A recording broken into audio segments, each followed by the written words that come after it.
All right. Hello. Good evening, family. Welcome to another episode of the O&G StrikeZone alongside Kelvin Rozier.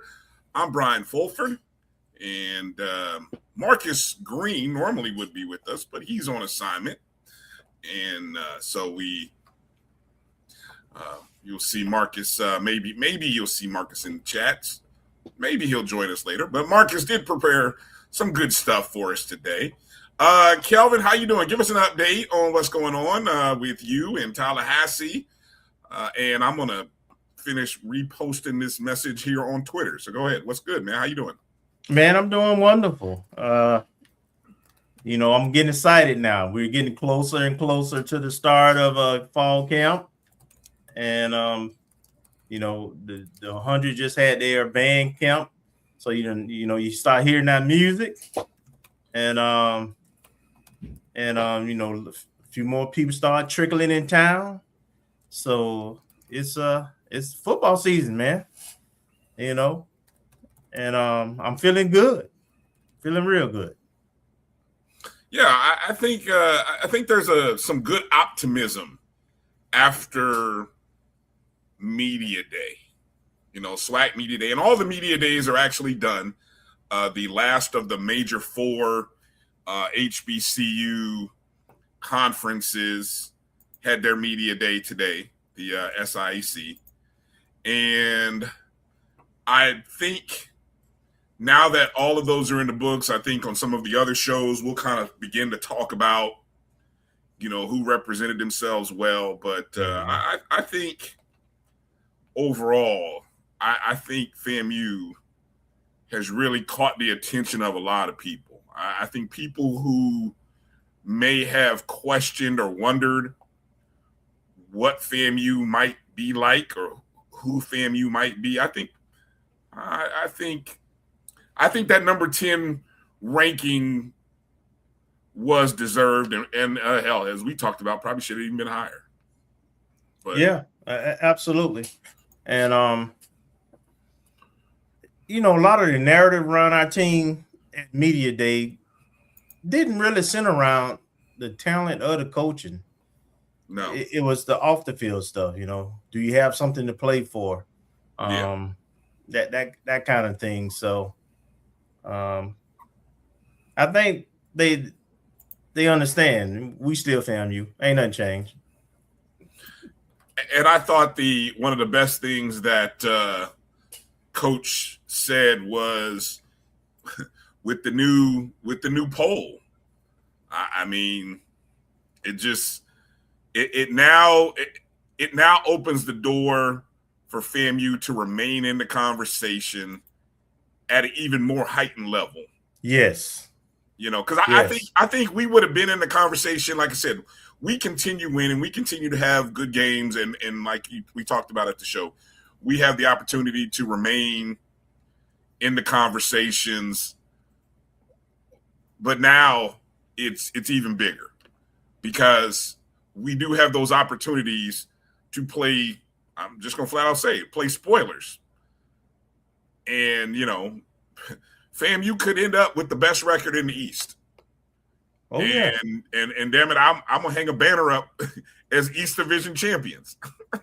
Shit. Hey, I'm going to claim us as if we finish first with the best record in the East, doggone it, I'm going to say it, we'll be the East Division champions. Now, whoever is the next best team, they'll play for the SWAC championship. So be it. Absolutely. And I love that Coach brought up we got 3 homecomings. I'm glad he emphasized that. Yes. Yeah, we got 3 homecoming games to play for. So a lot of stuff. But let's let the people know what we got on the plate today. Coming up at the bottom of the hour, we're going to talk to Dr. Jason Black, who's the advisor for FAMU Esports. So we'll talk to him about the FAMU video game club, what's going on with esports on campus.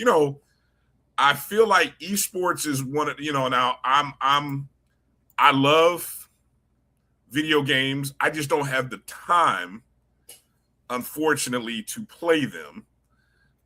So I'm not bought in on the college, 27 or 26 or whatever year we're on. But I know it's big.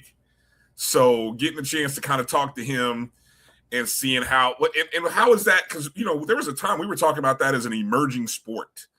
Oh yeah, it is. It still is. A lot of schools have actual esports programs.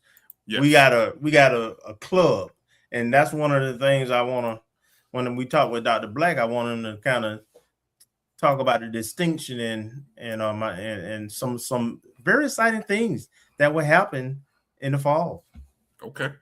Well, we'll talk to him about that. Coming up in hour 2, we're going to talk to Coach G, Coach Garfield Ellenwood II, our director of FAMU track and field, of course, a multi-SWAC championship coach.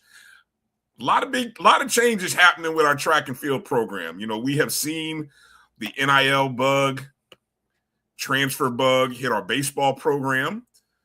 We've seen it in the past hit our basketball programs.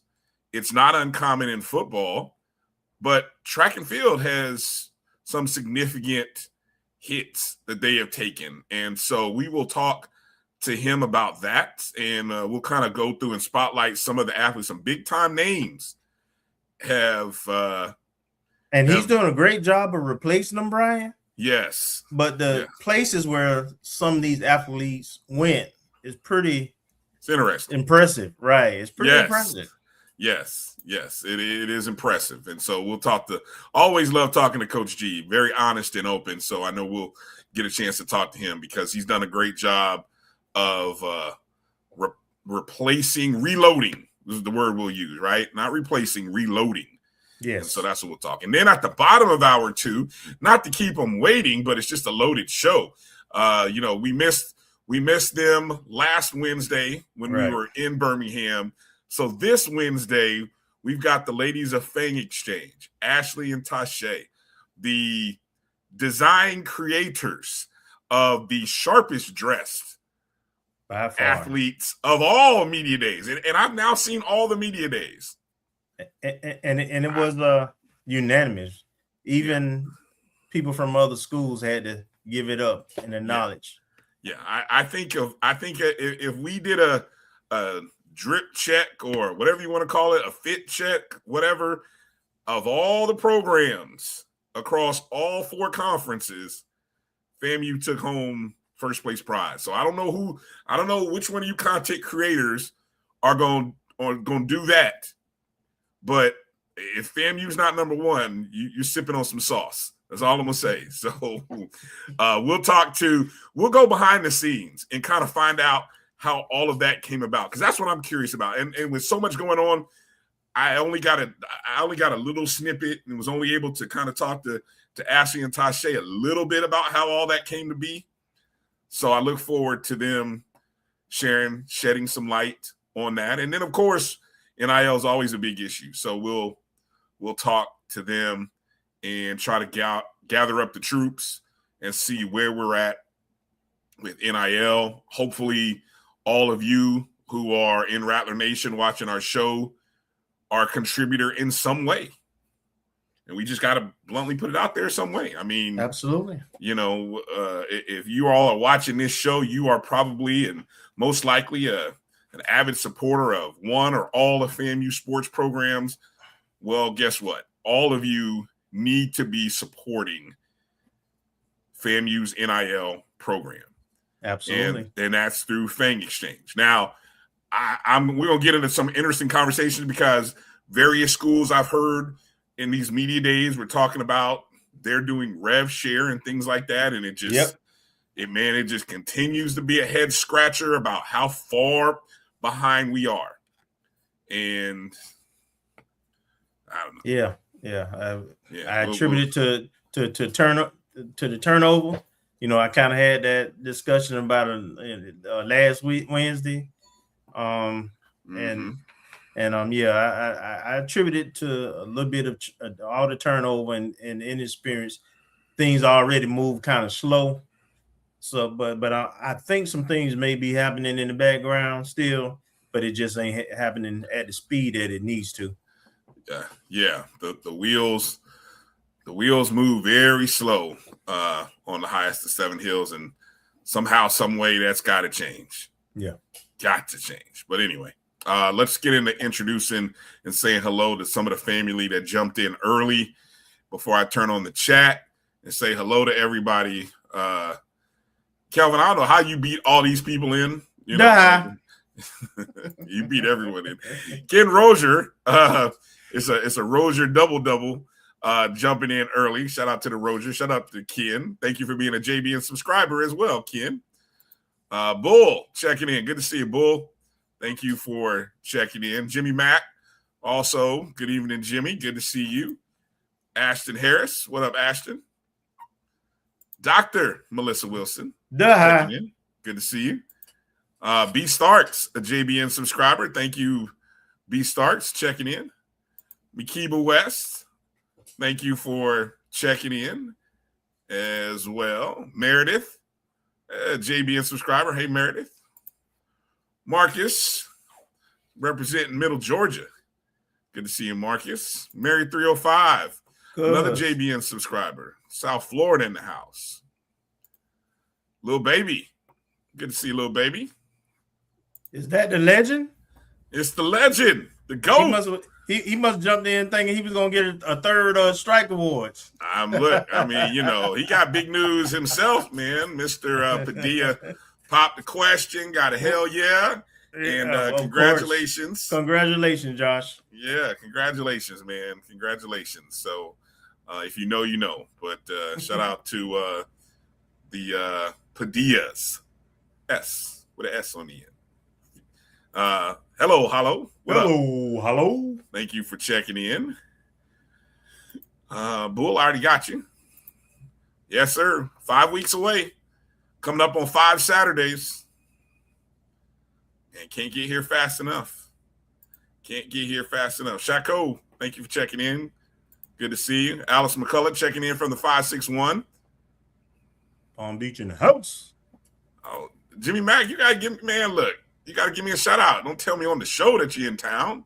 Give me a heads up, man. You know, I ain't doing nothing right now, sadly. Tamara T, what up, Tamara? Thank you for being a JBN subscriber. Let me see. Shaco said he picked up the new tent from Sam's Club. All right. You know, someone told me, you know, I have seen these in the Facebook groups, the Sam's Club merchandise, right? Mm-hmm. Someone told me that you can purchase those like on the Sam's Club app. Some of them. They don't have everything. Okay. Right. But they do have some things. If anybody in the Orlando area has been to a Sam's Club in Orlando, is Orlando running merch as I can't imagine they're running as plentiful as Tallahassee, but are they? I don't know what they have. I don't know what they have right now, but I would tell you that I have ordered online FAMU at least a chair back from the Sam's in Orlando. Okay. All right. Well, I maybe I have to go get my Sam's membership. You know, I'm in a debate right now between do I get Costco, Sam's Club, or BJ? Do them both. Do them both. I don't know about BJ's because we ain't got one. I mean, we got BJ's. BJ's is like giving away. You know, you can join BJ's for like $15 a month. Every time I pay for something, I got a month. Yeah, it's like some kind of discount code. BJ's is like giving away memberships. I don't know, man. Something. Okay. I don't know. I know Costco got the best, the little snack bar with the best prices on, you know, the hot dog and drink for like $1.50. They say that'll never change. I don't go there for that. Anyway, Zeke Love, good to see you. Thank you for checking in. Look at Area flexing from Vegas. Oh, okay. Big time. Look at you. Let me see. What time is it in Vegas? Yeah, that means it's the afternoon. It's like 5. Yeah, 6. What 6? Yeah, 6:26. No, they 3. Yeah, 3 hours. They 3 hours behind. Okay. Let's see. Gail checking in from Cleveland. Thank you for being a JBN subscriber. Gail, is LeBron? What's LeBron doing? Is he coming to Cleveland or not? Now the money says he's going to Miami. He will not be rushed. That's ridiculous. The league, ridiculous. You know what? The league got to just go ahead and set the schedule. And you know what? They can always change it. They can always flex somebody out. What they're trying to do is they're trying to see. That's called being a good partner. That's called, the league is trying to set their TV schedule. Well, if you want to be a good partner, he got LeBron. Don't call him. Don't put him on blast publicly. Well, I wouldn't be surprised if he already has called him. In year 24, yeah. Bro, I get what you talk to my peoples. Go ahead. Just drop the schedule, NBA. Drop the schedule. Stop waiting on LeBron, and just go ahead and put your schedule out. Act like he's the 24-year veteran retired on his last leg. Anyway, move forward. There's enough stars. I ain't going to Indianapolis. Yeah, I am. You know me. I'm a petty hater. That's exactly what the new shirt is going to say. Petty hater. What up, Troy? Good to see you. Steve Campbell checking in. What's up, Good Steve? to have you. Good to have you. What Davis is doing. What happened? What happened? What? Oh, what? I don't understand. You can't. Is there something I'm missing there? No, he just saying because you said so much. We bring it out on special occasions. Plus we more handsome. Plus we more handsome than you too. Oh boy, we got eyebrows. No, Troy's eyebrows look good. I was peeping them. I was peeping. They look good the other day. Why would you even mess that up, Troy? You got good looking eyebrows. No diddy. But anyway, Demetra, hey Demetra, how you doing? Good to see you. Thank you for checking in. Let me see. A lot of esports guys. Emmett Jones checking in. Good to see you, Emmett. Rick Kinsey checking in. Good, Rick. What's up, Rick? How you doing? Gilbert. What's going on, Gil? Thank you for being a JBN subscriber. Rattler in Arms checking in on Facebook. Let's see. Brian Elliott says I can purchase online from Sam's. Okay. I'm looking for it. Okay. Edwin. Thank you for checking in. Good to see you. Oh, yeah. The Boulay Vegas. Okay. I wondered where they were. I've seen another AK very prominent on Twitter. Yeah, she posts every day her fit, but I never saw where she's at though. As well as a DJ, a certain lady DJ. Oh, that you know what? That's Vaughn's daughter. I saw Vaughn out there. He didn't say what he was out there for, other than supporting. That's his daughter, right? Yep. Yeah, supporting her, working with her. I don't know, maybe working for her. I don't know, but I didn't catch that it was, Boulay. So it's all coming together. Thank you, Iria. Appreciate you. Oh, we can only wish, Troy. We can only wish. I don't know. Does he really want to win at this point in his career? I don't know. Tim Young, good to see you, Tim. Thanks for checking in. Man want to play golf. And he want to have fun. All right. Retired. You can do both of those things. Anyway, yes, Kelvin did a good job on sipping on Sundays. Appreciate it. If you guys caught Kelvin on there with let me see. Enjoyed it, man. Yeah. That was fun. Good stuff. Got some JSU folks in there. We always welcome the enemy. What's up, B? You're always welcome. No earrings in tonight. You can't see them with the headphones. No earrings. No. Check back about 9:30 when Fang Exchange come on. They might come out. All right, moving on. All right. Oh, okay. Good stuff. Okay, Layla was the DJ. Okay, very good.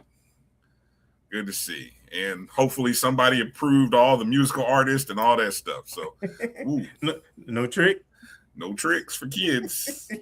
No tricks for kids. I don't know now. No now here, boy. Lord have mercy. Talk about a fumble.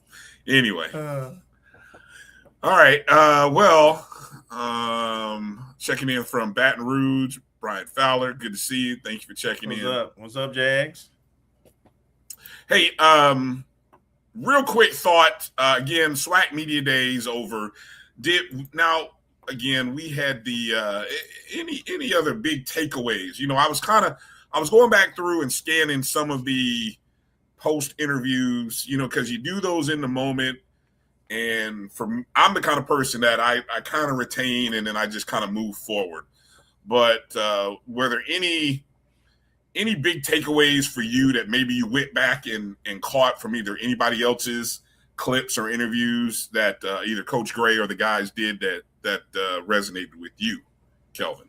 Well, as I said, I was glad that, you know, he addressed the whole having something to play for and directly, and he had specifics, and he mentioned playing for first place in the East and the new poll that's out, championship. And we just so happened out of the top 10, I think we played like 8 of them. So we talked about we're supposed to be consistent. If FAMU do a FAMU, I think Mr. Campbell somebody mentioned about being on probation and teams winning. Thought about the Auburn team. Thought about the FAMU team just, 5 years ago? 2019. Yeah. So that stood out. Didn't realize.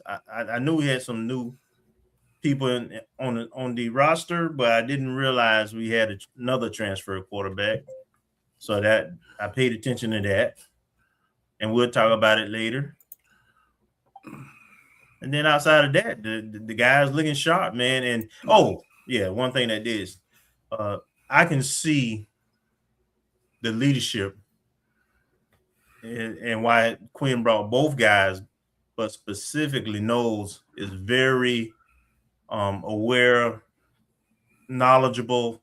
When he was answering questions, he started talking about making sure guys know how the depth of their routes and why the play was called. And he sounded like a coach when he was talking about the technical parts of football. You talking about who? Isaiah? Yeah. Yeah. So I was very impressed with his football knowledge. Yeah.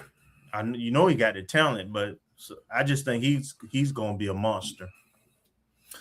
I saw him rank, and this is somebody's ranking. This may have been HBCU Go. After Media Day, everybody wants to do a poll of some kind where he was listed as I don't know what their criteria was, but it was their HBCU Go's poll, where they ranked the top. Initially, it was the first 10 or the top 10 SWAC quarterbacks, and then I think Zach McKinnell, he called him out because one of the names they had wasn't going to be a starter, so they kind of rephrased it to a top 5. Isaiah was number 2 in both of them, behind Andrew Body. And if we're being honest, right? And this is it, say what you want. I mean, I think personally, Quad Brown, if he's healthy, is going to put up some good numbers. Mm-hmm. I think Jared Lockhart of Jackson State is going to be an interesting quarterback. I think he's going to be good this year. He showed flashes last year. Well, he has weapons on the outside for sure. Mm-hmm. He does. A lot to work with. Yeah. And it's part of the reason why you saw 7 quarterbacks come to SWAC Media Day, right? You saw 7, and you juxtapose that from a year ago where we only had maybe 1, right? But we know that Andrew Body is the player of the year from the SWAC preseason, but there's also another player of the year in the conference, and Isaiah Knowles showed what he is capable of doing against us. And I always kind of chuckle when I hear people start to how do I want to say this, de-emphasize the level of play, Division II, whatever. So I think in terms of playing statistics, accolades, honors, yeah, he should have been considered as the number 2 quarterback. Now, it's all going to wash out. And I think the reason I saw somebody said, I think what makes it interesting FAMU being 10 is when you yes, it's a new place, but it's going to be a similar system. Quinn and Isaiah have been together for 2 years. Now here they come to FAMU for year 3. And so if you want anybody to know your system, it's the quarterback. Mm-hmm. And so how big is that? That the quarterback comes in and he was there for spring practice. He's there to help, as you pointed out, he's there to help everybody understand it. Mm-hmm. So not to say that Coach Gray is not going to be involved, but he has a lot of trust. Yes. And I found it interesting.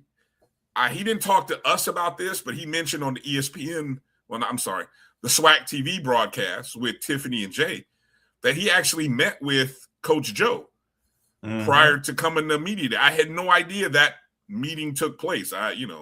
But I find it fascinating where the first mention of elements of the Gulf Coast might be coming back. We might see the 2-minute, 60-minute offense. Yeah. Which we kind of thought we might see, but I think that was the first time I'd heard Coach Gray actually mention it. Mm-hmm. I'm excited for that. And I think he's got the right guy who can run it. Yes.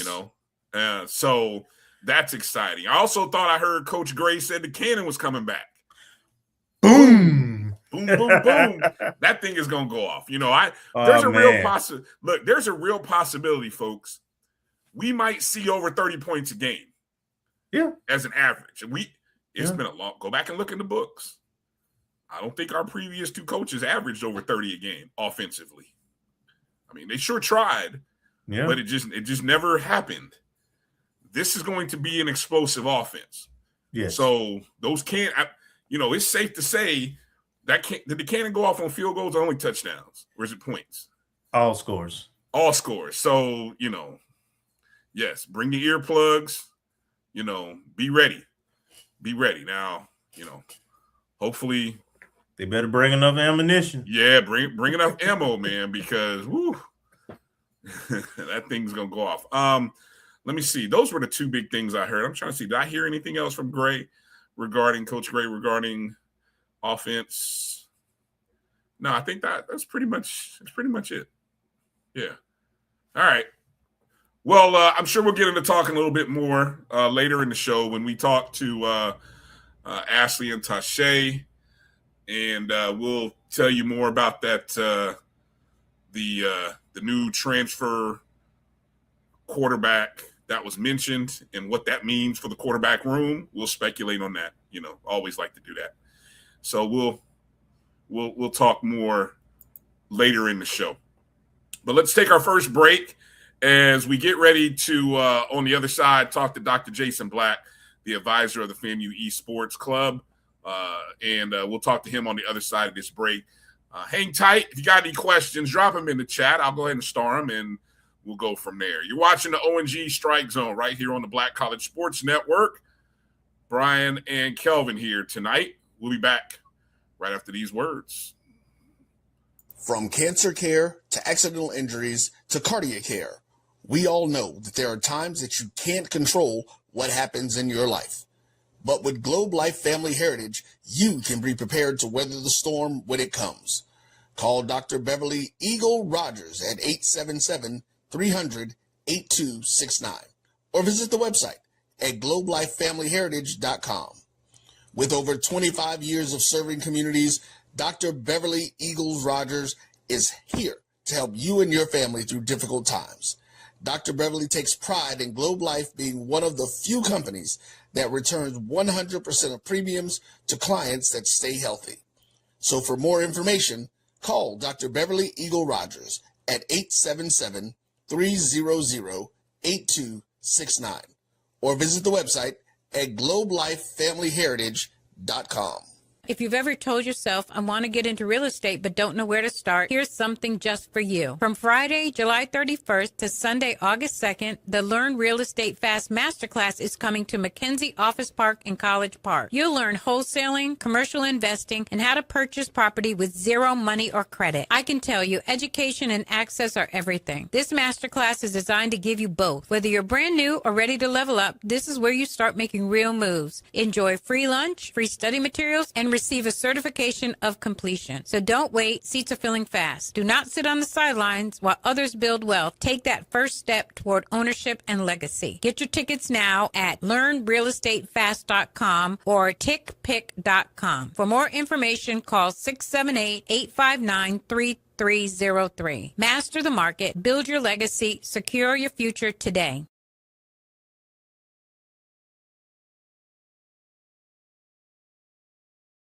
For over 30 years, HBCU Image has been more than just an apparel store. We've been a movement, a statement, a legacy. We celebrate the pride, the purpose, and the culture that make historically black colleges and universities legendary. Whether you're a student or a lifelong supporter, our gear lets you wear your HBCU story with confidence and style. Because when you wear HBCU Image, you're not just wearing clothes. You're wearing culture. You're wearing pride. You're wearing purpose. HBCU. This is Bryan Fulford. AD Drew and I are co-hosts of the BCSN Sports Wrap. We talk about all things related to HBCU athletics. From the games, teams, coaches, and fan interest stories, we cover it all. You can find our shows on Facebook at BCSN Sports Wrap, YouTube at MyJDN Online, and everywhere you listen to podcasts like Anchor, Spotify, Google, and Apple Podcasts. You can also find the show on the Jericho Broadcast Network's app. Make sure to download. We look forward to you joining the conversation and being a part of the show.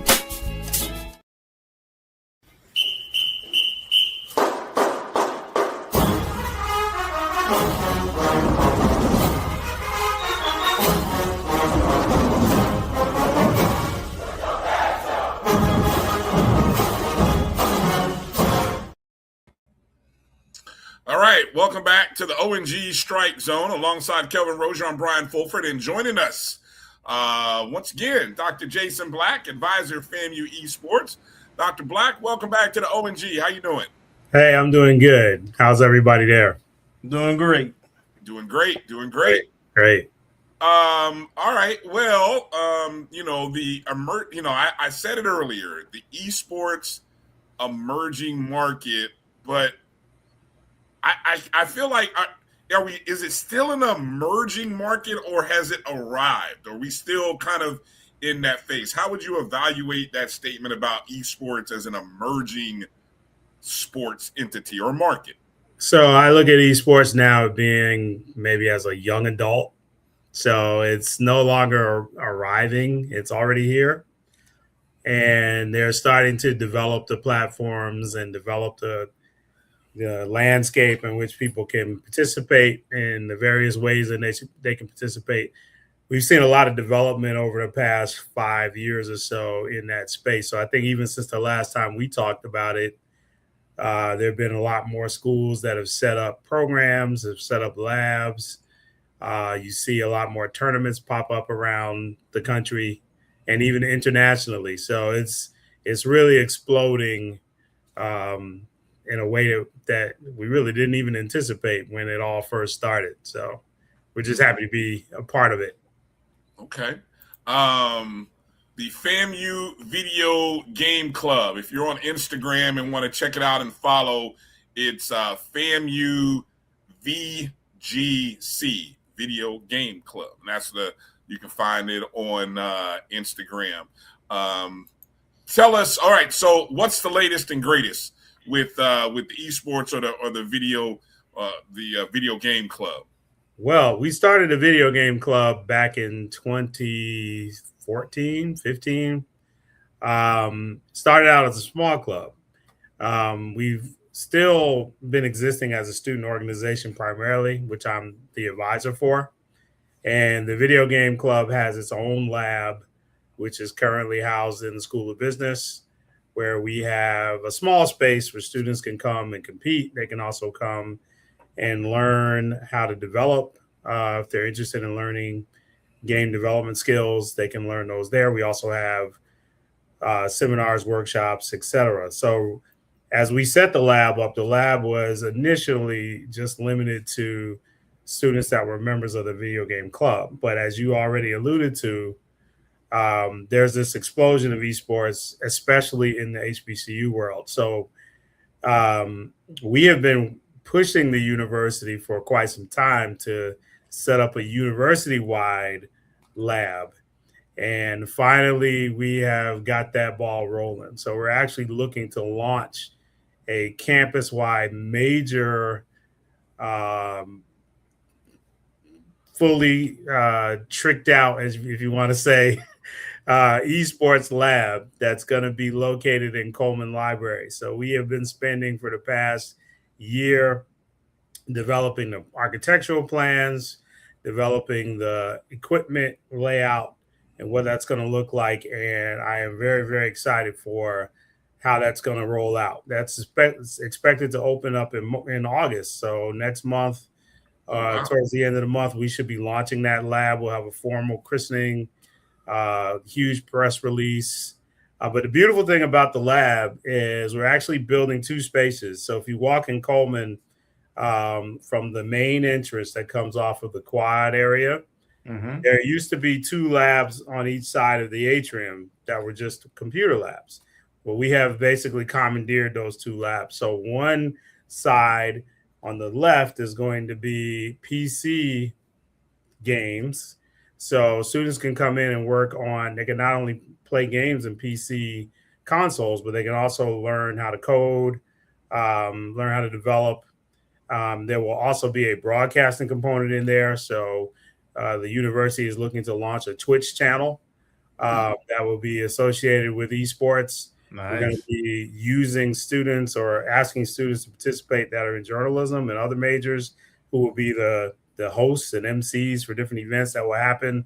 And then on the right side, when you come in, there is the console lab. So that is where you'll have PlayStations, Xboxes, and everything is going to be themed with the Rattler skin pattern and colors and logos. And it's going to be a very state-of-the-art lab space. And this is a interdisciplinary development process in addition to how it's going to be implemented, because the development of the space has been coordinated through the assistance of our office, as well as architecture and engineering. So actually, the architecture department is developing the 3D boards that are going to be used to design the patterns that you see on the wall, as well as some of the lighting and some of the tinting on the windows. All of that is being developed by various departments on campus,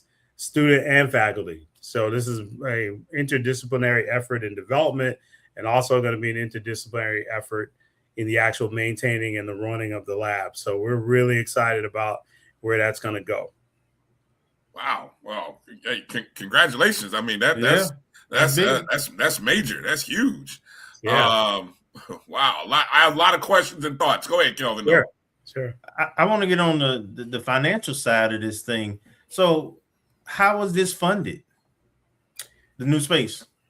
Yeah. So we actually were able to get the university to open up the purse strings. There was some funding that was set aside for some infrastructure development. And they had already been looking to try to retrofit or refit that space in Coleman. And this is really a trend around the country. If you go look at most universities now, they're realizing that students no longer are using the library spaces because they essentially have libraries on their phone. So they're not coming in. And so most universities are transforming spaces in their in their libraries into other things that students can then make use of, like maker spaces, 3D printing labs, etc. So if you go over to Florida State now, you'll see that. If you go to University of Florida, you'll see that in their library. It was our idea that it would be a much bigger return on investment if we make a use of that space in a way that not only students can recreationally enjoy themselves, but they can also advance their careers. So we're looking to not only develop, as I said, not only provide a place where they can play, but also provide a place where they can develop skills, soft skills, as well as technical skills, start building a portfolio that they can then use to move to the next level of their career path. And that's really the focus of what we're going to be doing in there. The playing of the games is just the hook to get the students in the room. Yeah. We'll be using that to kind of develop these other skills and provide them with programming that can help them in their careers. That's really the main focus. Well, to that point, is esports, do FAMU, the university, have any concept of potentially having some kind of certification or concentration or some kind of program that students can academically get? Yes, that's a great question. In fact, the conversations are going on now around that. The humanities department, under which the art school sits, has a track in animation where they do some game development. And there's been some discussion lately of trying to flesh that out into a certification that's centered around digital art.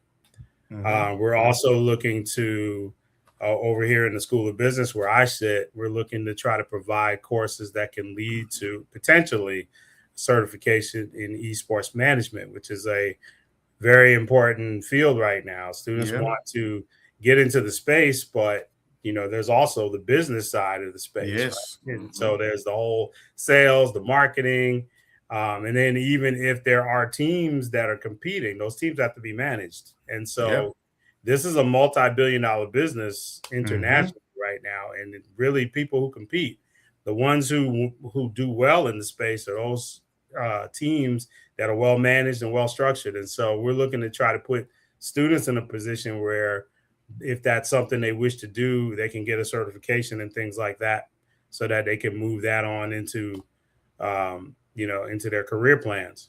But in addition, just the courses that we're going to be providing in there, we've been talking from an interdisciplinary perspective of providing some courses, not just in coding, but also in digital design, some of the data management, the social media management that also goes along with game design and esports. We're looking to try to provide courses that students can pick up and get those skills on their resume so that they can use those to attract jobs or start their own businesses or their own game design companies. So we're trying to just give the students as many tools as possible so that, once they move on to the next level, they can do whatever they want. Now, the plan for developing a degree in that's out of my pay grade right now. But again, I've been in this space since the early 2000s. And I've been really advocating for that. And I'm going to continue to advocate that we move towards a potential degree program that can be offered, not just in esports, but just in game design in general. So, is there I thought I saw it somewhere. Is there a HBCU that has one? Yes. Johnson C. Smith has a certification program. I think it's Bennett College also has a degree program in esports management. And some other schools have tied it into, I think it's A&T or one of the schools in North Carolina has a innovation entrepreneurship, technology, and esports track within one of their majors. So yes, that's starting to be a thing that schools are starting to add to their curriculum offerings, so that students can get actual degrees in that area. Yeah, that's very relevant and fresh. Go ahead, Bryan. Quick question here from Dr. Wilson here. Dr. Black. I didn't know you. Was that Dr. Black class 87? Yeah. Okay. Class 87. Yeah. Okay. Well, I guess Dr. Wilson, Melissa, one of the classmates, want to know how many students are participating in the video game club. So right now we have 26 students on our roster. Okay. And when you deal with university clubs and organizations, that number fluctuates depending upon who's active that semester. We average about 20 to 25 students that are actively engaged. But when we do have tournaments, we have events, we open those up to the entire campus. So as much. And what do those numbers look like? So if we have a local event within the lab itself only holds about 30 people, so we have to limit that. But we've had other events in like the Rattlers Den on campus. And when we do those events, we've had 50, 60 students. I think the largest one we had was like 70 students a couple of years ago. We did a Madden tournament. Okay. So, and I try to let the club officers kind of plan and coordinate the activities, and I just kind of oversee it. I want them to have empowerment in what they're doing. And I try to just serve as guardrails to kind of keep them from, going crazy and doing something ridiculous. But then, we've had a great set of officers since we've instituted the program, and I'm really excited about where we're going with it too. Nice. Let me ask you a quick question. In terms of the club, do they pay dues or fees, or how does that work? Yeah, so students, I let the officers each year vote on how they want to do that. So whatever the e-board is or executive board is for that year, they will determine whether or not dues are taken up once a semester or once a year, what that amount is. I kind of give them the flexibility to set that up. And that actually was in the original Constitution that actually was developed by some students. So the initial idea was I taught a game design course in CIS when I was in computer science, when I was down in the computer science department. And the students in that class were the ones that started the first initial version of the club. And they came to me with a Constitution in hand and was like, can we build this out? So we pretty much have been using that Constitution. We update it from time to time. So I kind of let the students have as much empowerment on that as well, since not our job as advisors, at least the way I see clubs, our jobs as advisors is to not only give them the space to do the thing that they want, but to also teach them the leadership skills and the management skills of managing a club, which is basically runs almost like a mini organization. So those skills that they get there are just as important. So I give them the reins to modify things as they go up, within reason. And so, our dues policies are pretty much on a year by year basis, but generally they take up dues once a year on the average. Okay. All right. I thought that the SWAC, Southwestern Athletic Conference, was developing, or they had an esports league. And I was just looking on the website. I didn't see anything there. What is there anything happening with the other SWAC schools? Or I know there's an HBCU Esports Alliance. I know that exists, but what kind of opportunities are existing amongst schools? And I mean, have you seen that SWAC conference be engaged in this process? Yeah, that's a great question. And actually, the SWAC was, from my understanding, they were the initial conference to start an esports. That's what I thought. Right. Now, unfortunately, they haven't been as active as the MEAC. So the MEAC jumped in about a year after the SWAC, maybe 2 years after the SWAC. and their structure a little different. So the way the SWAC league works is they have leagues that correspond with the sports that are going on at the current time. So they're getting ready to roll right into the football leagues. And what they do is they will just host tournaments that they will invite members from each SWAC school to participate in. Most of the time, those tournaments have been virtual until they get to maybe a championship round, and then they'll invite students to come to participate. So a few years ago, we sent some students to Alabama State to compete in the SWAC tournament for Madden, which someone from the team from Alabama State actually won that. And so there was a whole lot of argument about whether or not it was rigged, but that's another story. However, the MEAC has been really, really engaged. So they actually centered their esports league around the advisors that are on each campus. They meet once a month. They plan out activities, tournaments for the entire year. They've collaborated with other organizations. So now they've kind of relinquished some of the activities to an organization called Community, which is XMMUNITY. And so Community kind of is the platform that runs the tournaments that they have. And so the MEAC organization just kind of oversees who's participating in it. Now, when FAMU switched to the SWAC a few years ago athletically, we sent them a letter and was like, we're gonna have to leave the MEAC Esports League because we're going to the SWAC. And they were like, no, please don't. So we're actually competing in both conferences. And so that's been great because, like I said, they do a lot more in the MEAC League. They also tie it to their basketball tournament in the spring. Okay. Nice. So they usually bring all the students that are competing in their NBA 2K tournament. They actually get to experience being at the MEAC basketball That's smart. tournament. Love it. And then they do the finals like the same day of the finals for the basketball round. So they do it earlier in the day, and then the students get to go to the game. It's a really nice setup that they have.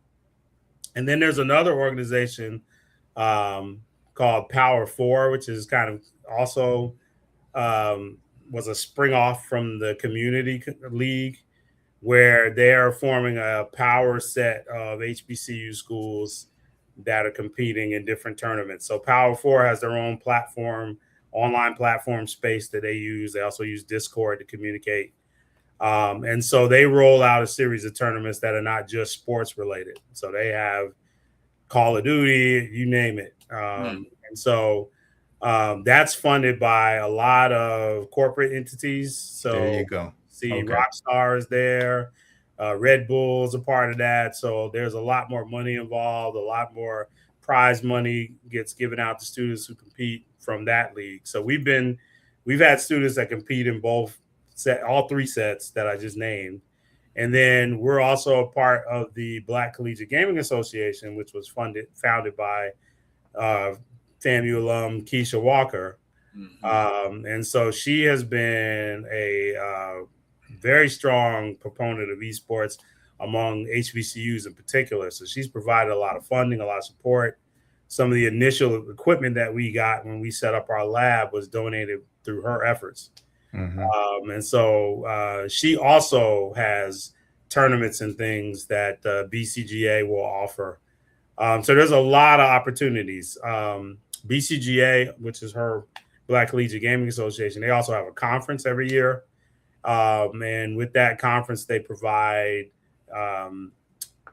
like a career fair where students can actually go and meet people in the industry they're looking to hire.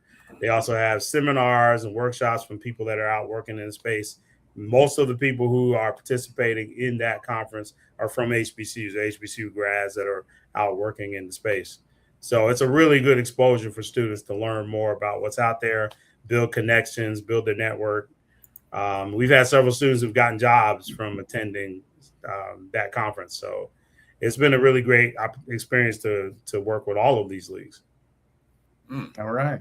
Good stuff. Yeah. And I know somebody said Dexter had mentioned the Madden, but yeah, outside of Madden, you mentioned Call of Duty, but one of the leagues,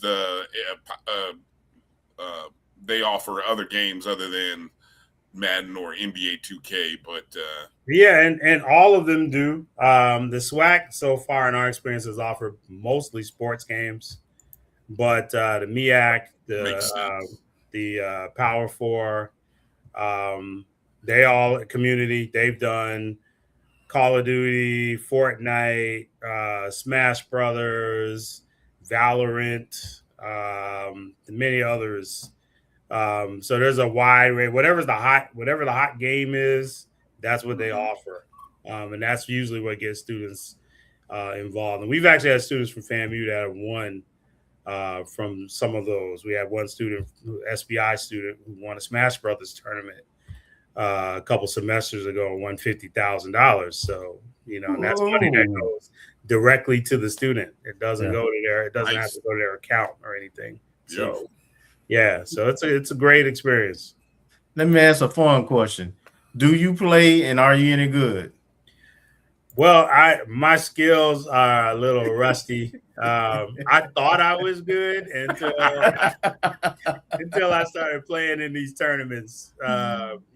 These kids have grown up with these things in their hand their whole life. So just their thumb ability is way better than mine. And I learned that first from playing against my son, and then I've actually had my son kind of helping me, quote unquote, unofficially co-advise and assist me with the lab. So he's kind of helped me realize where my status level is in playing games.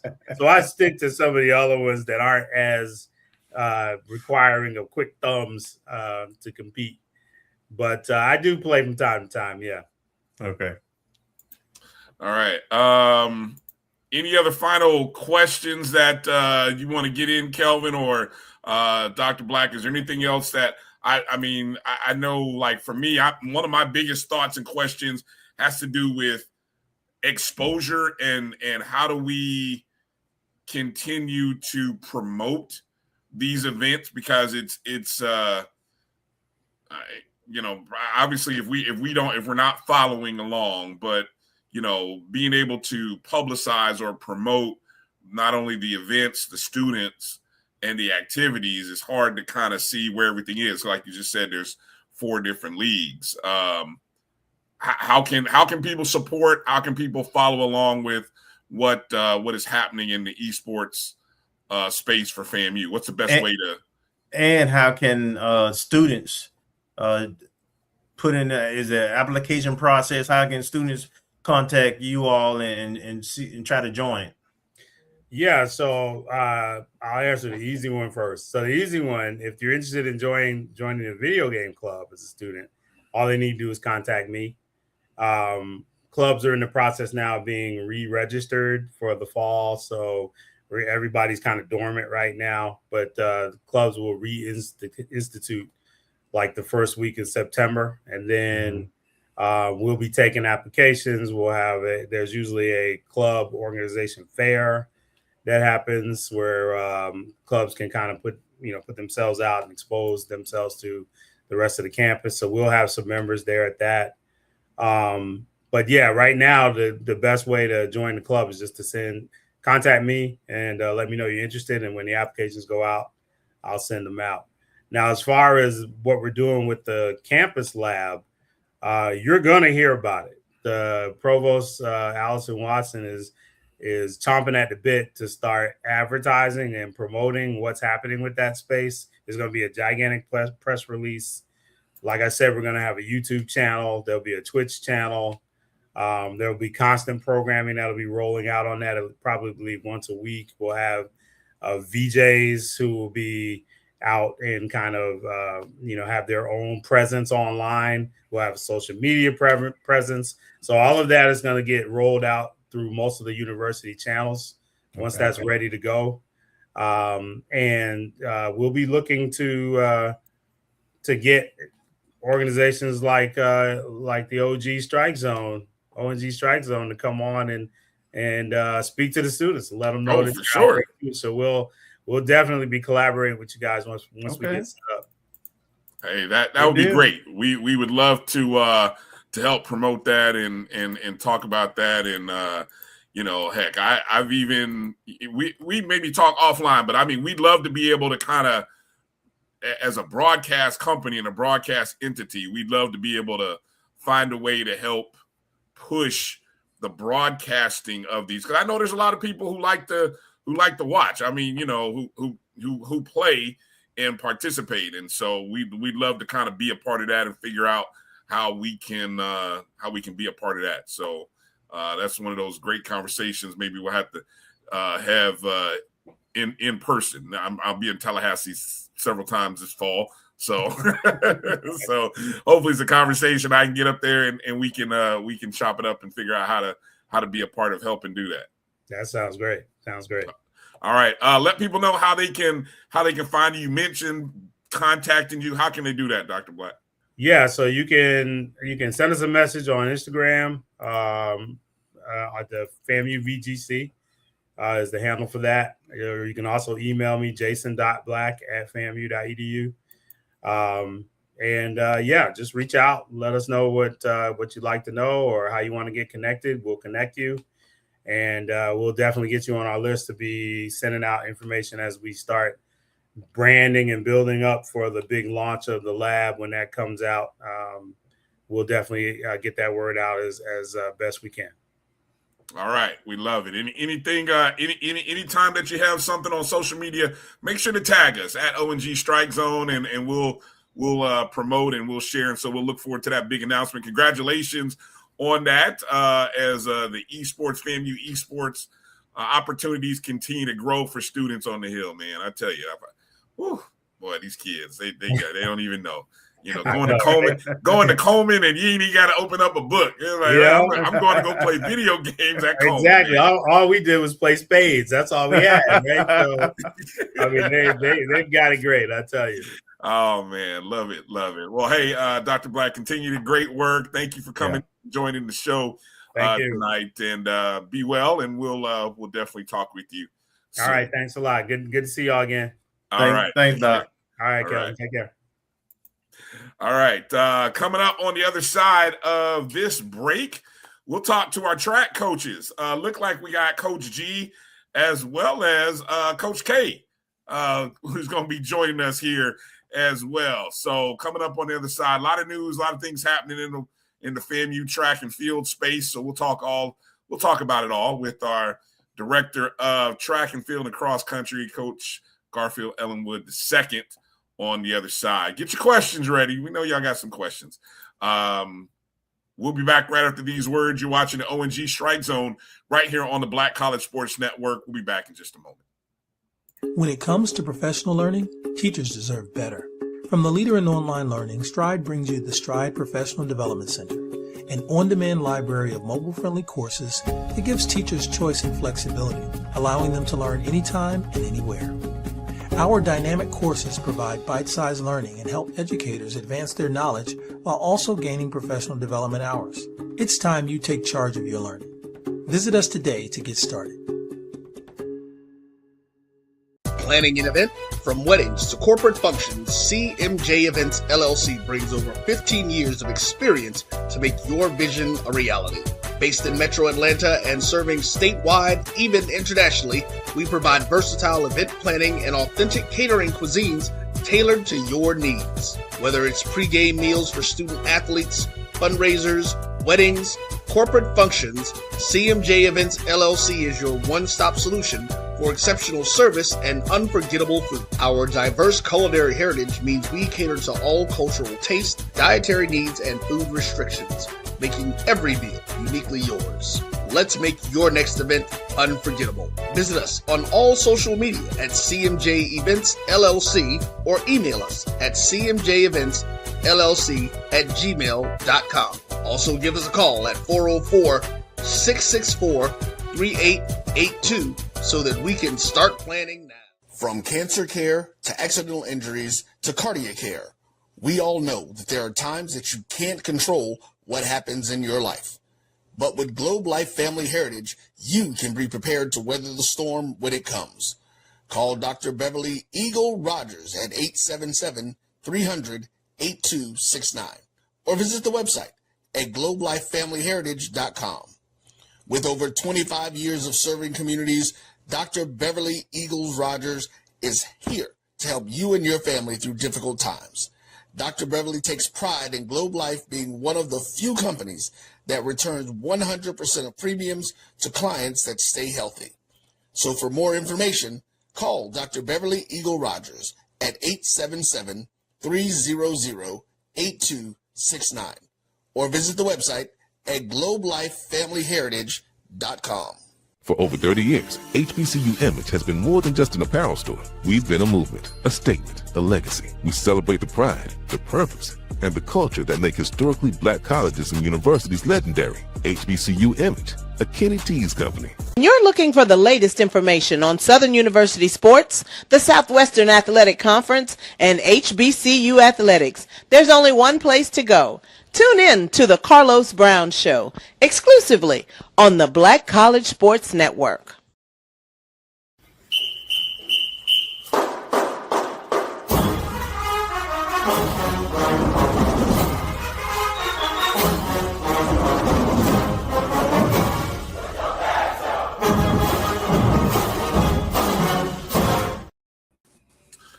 All right, Rattler Nation, welcome back to the O&G StrikeZone alongside Kelvin Rozier, Bryan Fulford here. And it's always good to talk to some championship-winning coaches and championship-winning program. So joining us right now, we've got the yes, we got you. That's Coach G. I can't hear y'all again. Uh-oh, you Every can't hear time us, y'all Coach? let me in, I can't hear myself. I'm gonna go out and come back in. Before All I right, was hearing all right. loud and clear. I can't hear What? them, but I can hear you. Who can? That's Coach K, Coach Tamika Kitchen. Coach, who Can can you you all hear? hear me? Yes. Yes, we hear you. You don't hear us? She can't hear us. She don't hear us. Okay. So I'm gonna have maybe Coach K can okay, so Yeah. see there's something. So we need Coach K if you can. Hold on. I'm gonna try to see if I can send her a chat here.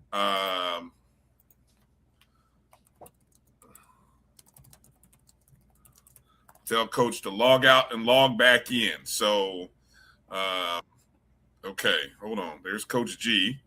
I can hear you now. Can you hear me? We got you, Coach. We got you, Coach. Hold on. All right, let's try Coach K here. Coach, are you there? Coach. All right. Can you hear? No, Coach K? No, we can hear. Log out. I don't know what the signal. I don't know what the universal signal is for logging out. Log out and log back in. Test her Yeah. and tell her to log out and log back in. Okay. Yeah, I don't know, Coach. Yeah, you can send her a text and tell her to log out and log back in. You know, that I don't know what the universal sign for that is. Yeah. Coach, how you doing, man? I'm good. I'm blessed. How you guys doing? Hey, we're doing well. Wonderful. We doing well. Yeah, I don't know how to get that signal. Okay, hold on. I think she just figured it out. Somebody got to her. Okay, so there she is. She logged out. She's gonna log back in a second. Well, Coach, man, track and field, you've been busy. It's been a busy off season. Yeah, definitely. Constantly recruiting and just trying to get better. Yeah. One of the things that we were, we hadn't even hold on, I think we got Coach. Here he is. Let's see. Coach, are you there? I am. All right, there we you got go. you. All right, everybody, welcome Coach Tamika Kitchen joining the program right now. Coach, good to have you on as well. We got all the technical stuff out the way. So Coach G, we were just talking about the off season. I guess what I'm starting to see in this space for all programs, and I guess we are, whether you want to call us a mid-major or a low resource or whatever the term HBCU, whatever term it is that people want to use. When you win and have success, it means that people want to come after your best. And you're always constantly recruiting, re-recruiting the players that you have, but you're also bringing in new talent. Mm-hmm. Talk a little about that process of what the offseason has been like for for the program and for you? Oh, I mean, of course, people know we lost some people. The portal taketh and the portal giveth. So it's one of those things where we lost some and then we gained some. And actually, I think our team is actually going to be better this year than it was last year. So, in all, God blessed us to pick up some really good talent. So I don't feel like we're going to miss a beat at all. You know, of course, you would have some of those athletes that left, but ultimately, you want to dance with the girl that's going to dance with you. Right. What are those conversations like? If you can take us behind, because I know, we can speculate all day in these spaces because we can see some big name schools, some SEC schools, Big Ten schools have recruited some of our players or athletes, right? What are those conversations like that you have, and whatever you can share about that process and what you've seen from it. I think because I'm cut and dry, they're pretty cut and dry conversations. Some of you say, hey, I think it's time for you to move on. And that was the case with some. And then some felt like the grass is greener on the other side. So it's pretty much, hey, I'm going to the portal. It's like, okay. I mean, there's not much more you can say to it. Again, I'm a pretty cut and dry type of person. You tell me what it is and you move on. I wish you best of luck. Do what you got to do. Just like I built one, I can build another one. That's pretty much the attitude we both have. Okay. Go ahead, Kelvin, either for Coach G or Coach K. I'm going to go to Coach K right here. I know we got cross country coming up. I'm not sure what the roster is looking like, and but I like to know where we are and what are your expectations this year going into cross country? Coming in the door, we definitely have more on the roster than we had last year. We're starting out with a group that is more mid-distance than distance, so it's definitely going to be a team that we have to build. As far as the times, I am excited. They've started the summer workout, so from what I've seen, I'm more excited. It is going to be a matter, again, of having to build a championship team. Mm-hmm. I think with what we have coming in combination with what's returning, I don't think we're as far off from that as it may seem on paper. Mm-hmm. As always, it's always a stake who's going to go there this year.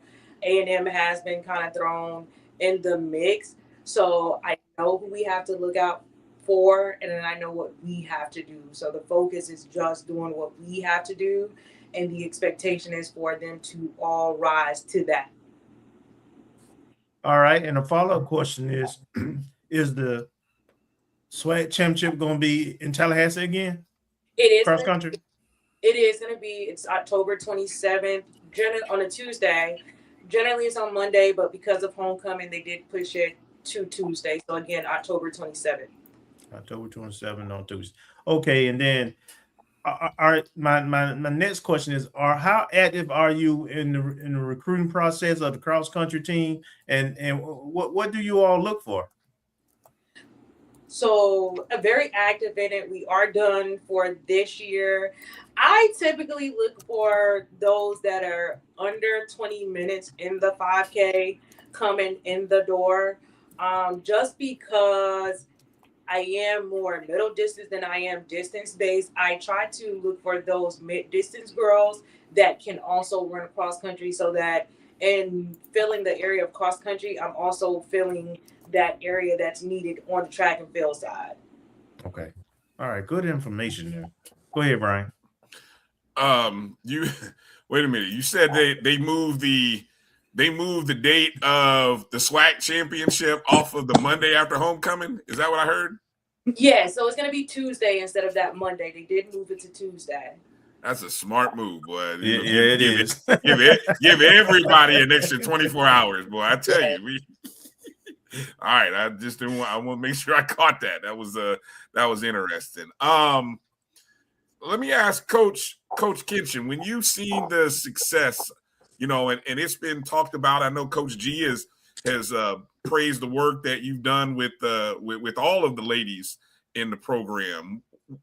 What has been that success and that excellence? You guys as a staff are you've got you've got the best track program in the country. I'm gonna say it in HBCU. It might be one of the best in the country. Where are we? Where's the next level? What is it? Is it a matter of maintaining the success, or how do you continue to push and build what has been built thus far? I think continuing to bring in girls that I can actually build. We've done an excellent job of being able to build athletes. On my end, it's a little bit more difficult when it comes trying to get them qualified past conference. So for me, I'm looking to build on being able to get them past the conference level, getting them to the regional level, getting them to the national level. It took this year on the track and field side 2:01 or faster to make it to Eugene. Yeah. And we're talking here to where if I find a 2:10 walking through the door, that's a gold mine for me. So finding those ladies that I feel that can get down to that time to continue to build the success. I want to go beyond swag. Right. Absolutely. Right. Yeah, that's definitely. And we saw the numbers increase. I think a couple years ago, we only had maybe one or two that qualified for nationals, and this year we had 12 different athletes across 11 different events or something like that. Definitely you guys. This past year when it came to the first rounds. And I think this year, as Coach G said, I think we're going to be looking at even better numbers this year. Okay. All right. Coach G, tell us about what is the recruits that you brought in. What does the mix look like in terms of, and I mean, we've spotlighted some of them as Marcus has gathered, great commitment images and stuff that we get that we always talk about. But what's the mix in terms of high school versus transfers? We have on the women's side, we have 12, and I want to say it's about 6 and 6 transfers and 6 from high school. On the men's side, we have more high school commits. And of course, we're going to be mid-distance and sprints, and then we sprinkle in the jumps to, kind of seal the deal. But the majority of the program is going to be based around sprints, hurdles, and middle distance. I'm very excited about where we are on both sides. Again, like I said, we might have lost some, but then we increased some. We picked up some more middle distance athletes and distance athletes on both sides that are going to help us get over the hump. Excited about the men with the returning sprinters we have, the sprinters and quarter milers. We've added a New York State record holder and the men's hurdles coming in. So again, like I said, we lost some, but we added more. And we're more well-rounded. We have some more, especially on the women's side with the jumps and multis. We're really more well-rounded this year. Nice. Go ahead, Kelvin. Coach, there was an article talking about a field house with a sponsor. I know the university hadn't formally, launched it, I guess. But I just want to know what does something like that do for your program, and how involved are you in it? I mean, I'm involved in it. As the university said, they're keeping the donor anonymous for now and respecting their wishes. But it's going to be tremendous for the program. We're going to have our own space with the locker rooms and the training room and a Hall of Fame. We can host events, have a VIP area that's going to be able to overlook the track. So it's going to be pretty nice. We're in the process of trying to get things in place to actually get the track done as well, so we can bring back FAMU relays. But again, if we're not going to do it, we got to do it right. That's right. And that's what it's looking like it's going to be. We're starting to get the support that we need to finalize those things. And once we get that, we have a state-of-the-art facility, competition area and the state of the art, the locker rooms. And like I said, we want everyone to be comfortable. We want to show that we can not only compete on the track, but we have the necessities you need to be successful to compete against the rest of the country. Okay, and then talk about your Caribbean. You had a couple of runners who ran for the competed for the country, and I think they made it to I guess whatever the next round of level is. Talk about those two. Yeah, Kurt Dawkins and Jakayla Morton are going to compete at the Central American Championships. That's in Santo Domingo, Dominican Republic, and it's Kurt competes on Wednesday the 5th and the 7th of August, and Kylo jumps on the 7th of August. Okay. All right. Looking forward to them. Kylo just got a silver medal at the under 23 championships as well, and that was in Mexico. So she's jumping well right now, and hopefully she can continue that on. She'll come back and get a break, and then hopefully be able to bring home indoor and outdoor title in 27. Coach, are there any I got one more. Coach, I'm interested in this whole. So with NIL, do kids enter their names into the transfer portal? Are they directly contacted? I'm just interested in how that usually works, or supposed to work. Mm-hmm. They'll request to be put in the transfer portal, and once we have access to the transfer portal, you'll be able to see who's in there, and then you go search them, the names and the universities. You kind of look to see, okay, what university name pop up, and then you go look, what they're known for, and then you kind of go from there. And as far as NIL, it's not just NIL. It's NIL, it's rev share, it's cost of attendance. Those are the things that we just don't have. And that's what they're looking for. So, at some point, I hope that we can get what we need, at least have the minimum to be able to compete.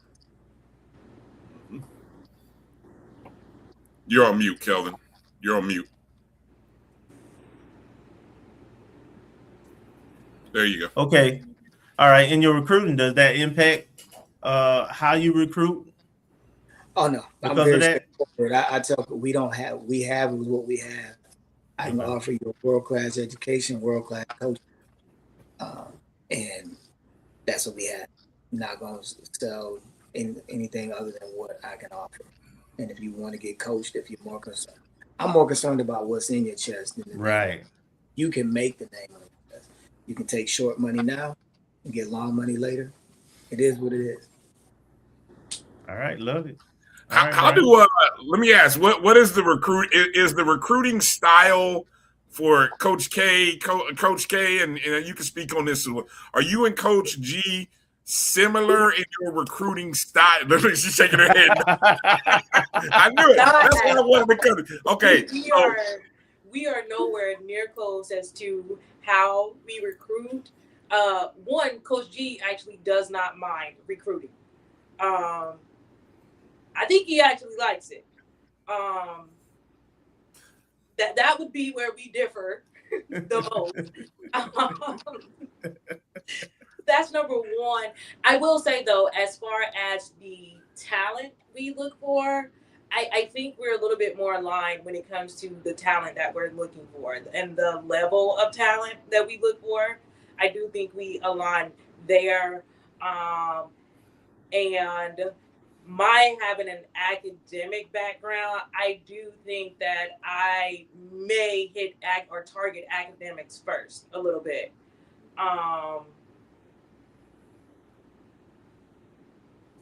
Yeah. Okay. So I want to. So Coach G, take us behind the scenes. What does it look? I mean, because obviously, you two, but you have a staff of how many other of the coaches are involved in recruiting? Take us behind the scenes, if you don't mind, for just a little bit of how it works. I mean, we see how it works in other sports sometimes, but how do you, obviously you and Coach K work together, but among your other coaches as well, how does it all come together? And then you finally you settle on that particular young man or young woman and say, yeah, this is a good fit for our program. How does it work? The recruiting pretty much falls on us too, but we have Coach Detweiler will get people to contact him, as well as Coach Love. People contact him. I'm not all on social media like that, so if I find somebody, I'll text Coach K or Coach Love like, "Hey, find this kid for me so I can get on it." Like she says, I'm kind of the bulldog. I'm gonna go after whatever. You have to tell me no, and that ain't off my back. So that's how I approach things. I'm willing to take chance on athletes that some people won't because someone took a chance on me, and that's just how I'm more worried about. Talent is, of course, important, but your work ethic means something to me as well. And if I see something in you that I can develop, then that's what I'll do. And that's why I've had most of my success was developing people anyways. So again, I look at it from that standpoint. Then of course, being at FAMU, things are a little bit more strenuous as far as the SAT scores, the ACT scores that are required here in the state of Florida, and then of course the GPA. So again, like she said, well, she gonna look at the transcript first before she get excited. Well, I'm looking at the numbers first, the development first, and then I go all in. And sometimes it's disappointing, like, oh man, I can't get you in, but I'm still gonna go after it. And if it, ends up falling down that road, I can't get you in. At least I tried. Mm-hmm. No, hey, and we have seen that those efforts sometimes they pay off later if it doesn't work for a student athlete in a year or two, and they always remember that good conversation and relationship they had with you or Coach K, and it's like, yo, it's FAMU. I might want to give that shot after some improvements, I guess, on things that weren't good. And we have a young lady that's coming in this year that couldn't get in as a freshman. Okay, it's not coming in. So again, it's one of those things where we're gonna keep the opportunity is there. Yeah. And if it doesn't happen on the front end, maybe it happens on the back end. Now you get some, they go on to go off somewhere and have a great career, and it is what it is. But and has my last thought, how has winning over the last season or two, how has that changed either the caliber or the type of conversations that you have? Oh, it's definitely helped tremendously. I'm getting emails and phone calls from people that I wasn't expecting to get them from. But, again, winning, people want to be around winners. People also want to be around people that are willing to develop. And that's going to always be my trademark. That's what I'm doing. I'm going to develop you. It's about if you are willing to put in the work. And that's the difference between athletes these days. Some want to put in the work. Some don't. Some want the microwave meal, and some know it's going to have to cook it up. Just a matter of you come here 9 out of 10, it's going to be cooking in the oven. But you never know, because Janari Kenshin was one. Janari Kenshin was 11-6 out of high school. Now she's 11-1. But she knows she has a lot more. So that's what we are. Okay. And we are who we are. And that's why I'm going to always stick to that. We are who we are. Yeah, I love that. I do want to say that when it comes to Coach D as the head coach, one thing that I really do like when it comes to recruiting, he does allow us to recruit within our area. So if it's someone that we want to bring in, he's going to allow us to bring that person in. So I do really like that he leaves the decision with the event coach on whether you want to bring someone in, whether he's in direct agreement, whether or not. I really like that. All right. Appreciate you sharing that, Coach. All right, two questions. I don't want to let you out of here before we get these two questions. I see you, Jens P. I got you. All right. First off, folks want to update on how Naya Blocker's doing. What's the latest update on Naya? Naya's training again. It's been tough, but she's running again. So we start up in Tuesday after Labor Day. She's already in the weight room, already getting her grass runs in. So we're looking forward to her returning. I don't want to put a timeline on it as far as indoor. I do think that she'll be back this year and be able to contribute to where she needs to be. At least get back to where she was, which was pretty damn good. Yeah. Tell me about it. That's an understatement. Yeah, I mean, speaking of that, have you? I mean, I've talked when I was talking to DeAndre Neek and over the past, we were talking. Have you? We had you take for a second. We had the fastest woman in the SWAC 2 consecutive years. I mean, I'm sure it's happened somewhere else before. Have you seen it happen somewhere else before? Please tell me you've seen it, because I'm a newbie to this. I don't know if I've seen that before.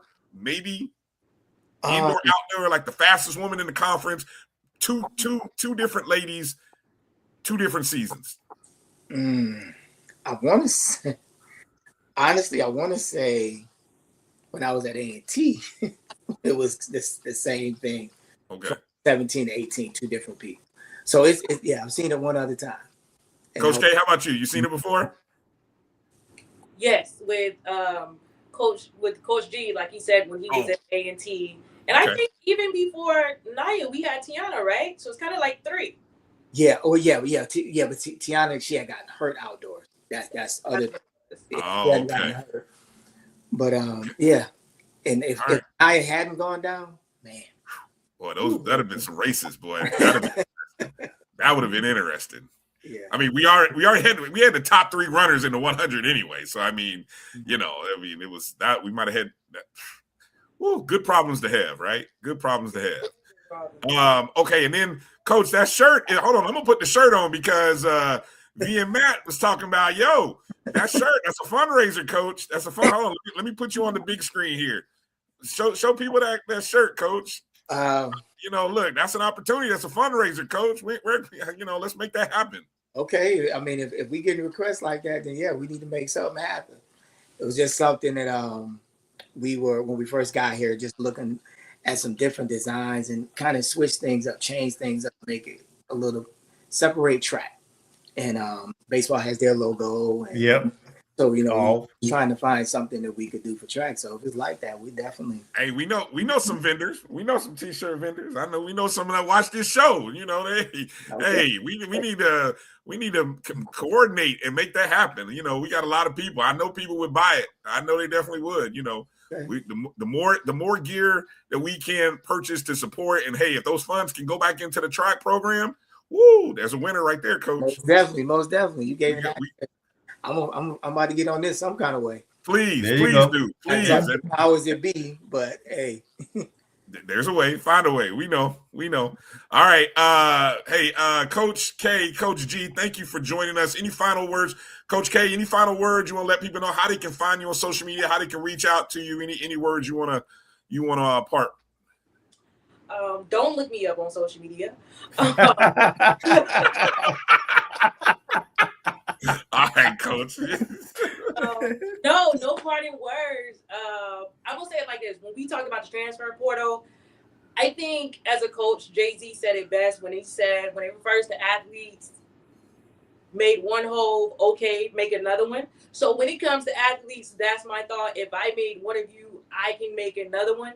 And then Rod said it best when he said, try to duplicate me, can't. So when it comes to duplicating me as a coach, you cannot. Well, I wasn't expecting Coach K to drop bars, but okay. Yeah. I see why they love you, Coach. I see. Bars and swag. I'm telling you, Coach, love it. All right, Coach G, you got to top that. I don't know how you top that, but go ahead. I am who I am.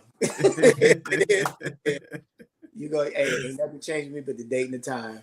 Did it once, I'm going to do it again. And again, this is year 26.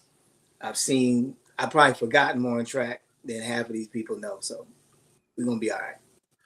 Hey, all right. I think I can speak for Kelvin and Marcus, man. It's a blessing and an honor to have you a part of our program, Coach K, to be a part of our program. I mean, we love talking to you and just watching the growth of our cross country and track and field program. And I think I learn something new every day about the sport every time we have a conversation. So I appreciate you taking time to come in the off season and talk with us. And when we're ready to do something with those shirts, I know we'll talk again. Next track and field fundraiser, bam! We just spotted it out. So shout out to V and Matt. Great idea, V and Matt. Appreciate you for putting that out there. All right, coaches, thank you. You guys have a good night, and we'll talk to you soon. All right. Thank you too. guys. Hey, send your sizes to Coach D. Okay. For sure.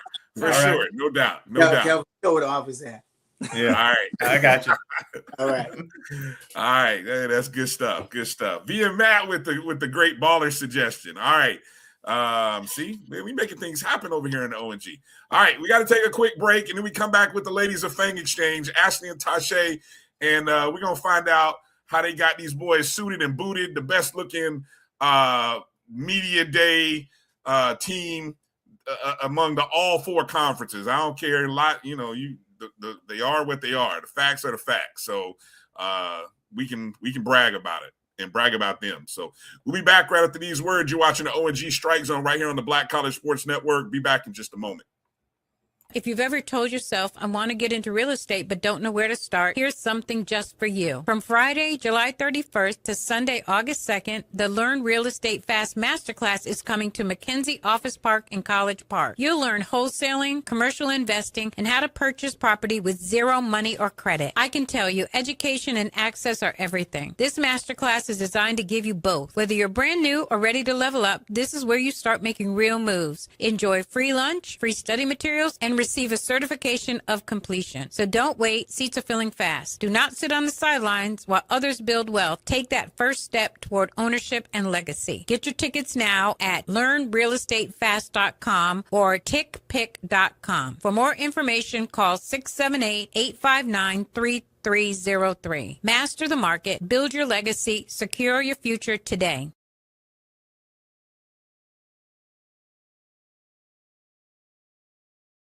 It's never too early to plant the seed, to share the tradition, and instill a sense of pride in your HBCU with your little ones. HBCU Pride and Joy Children's Boutique helps you share your school spirit with a wide selection of adorable kids apparel and accessories officially licensed from your favorite HBCU. Visit hbcupridejoy.com and follow us on all social media at HBCU Pride Joy on Facebook and Twitter. From cancer care to accidental injuries to cardiac care, we all know that there are times that you can't control what happens in your life. But with Globe Life Family Heritage, you can be prepared to weather the storm when it comes. Call Dr. Beverly Eagle Rogers at 877-300-8269 or visit the website at globelifefamilyheritage.com. With over 25 years of serving communities, Dr. Beverly Eagles Rogers is here to help you and your family through difficult times. Dr. Beverly takes pride in Globe Life being one of the few companies that returns 100% of premiums to clients that stay healthy.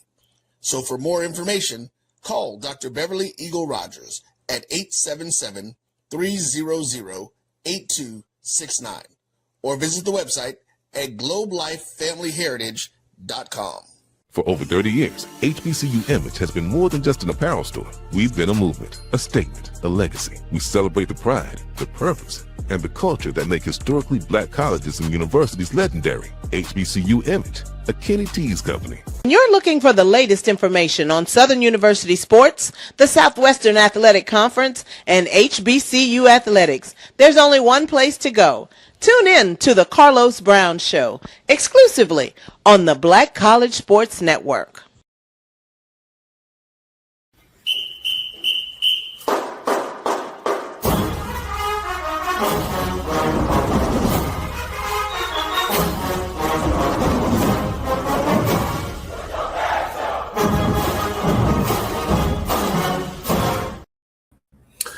All right. Welcome back to the O&G Strike Zone. Bryan and Kelvin here, and joining us, none other than the ladies of Fang Exchange, Ashley and Tache. Ladies, how are you doing tonight? Hello. Hello. Doing good. How y'all doing? Fashion divas. I know. I got to give y'all this here as we first open our segment. We got to give y'all the O&G applause because I'm just gonna say, officially, unofficially, our guys, Antonio Kamen, Isaiah Knowles, were the best dressed among the four among the 4 football media days among all conferences. Y'all can argue with your mama if you want. Hey, you're not arguing that one. I've seen them all. I've seen the SIC, which finished today. I saw the MEAC yesterday. We saw the CIAA. I don't know, y'all. You guys in the chat, did you see anybody dressed better than ours? I don't think so. I didn't see them. I'm with you, Bryan. Take us behind the scenes. Take us behind the scenes on the process in determining the outfit and just getting everything coordinated. Let people know how all that came together. Yeah, well, of course, myself and Tache, we've seen some of the chatter about previous styles and looks that we've kind of gone. So we said, you know what, let's do something for our guys, because we absolutely, want our guys to be best. You look good, you feel good, you play good, and you get paid good. So we're a firm believer in presenting yourself in a particular way. So we like, hey, let's make it happen. So of course, me and Tache, and we say this all the time.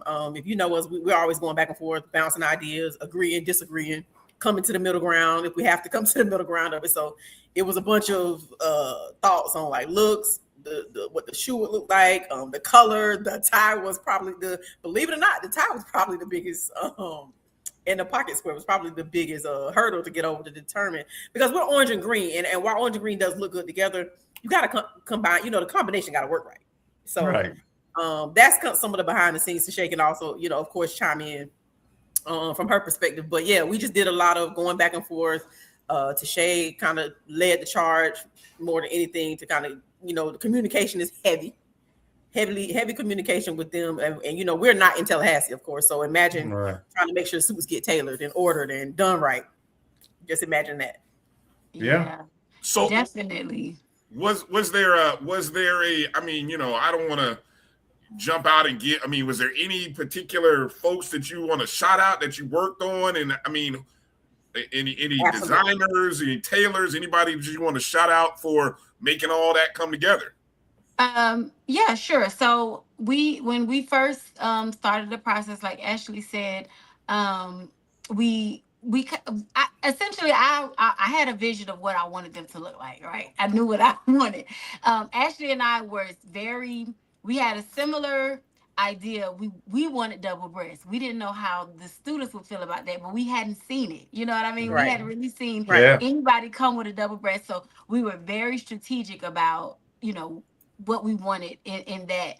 And so what ended up happening was we spoke with, one designer or whatever, and we felt like, it might not be the best fit for this. So Ashley was like, well, I know of a guy locally in Tallahassee. And so, like Ashley said, she and I do not live in Tallahassee, but I called. She's what I don't even know what you call it. She has dual citizenship. Okay. Absolutely. I call this my vacation home because I'm always in Tallahassee. Tallahassee a lot, right? So it was one of her weekends where she was in Tallahassee. She was like, well, I know, she's from Tallahassee. I know about a place in Governor Square. So I'm like, okay. And so she goes in there and we're on FaceTime, and I'm like, okay, I like this, I like whatever. And I said, okay, well, this is what we're going to do. We have a couple of things, or what we have in mind. We want the double breast, but we also know that the gentlemen, they're adults. You know what I mean? Isaiah's an adult. He's getting married soon.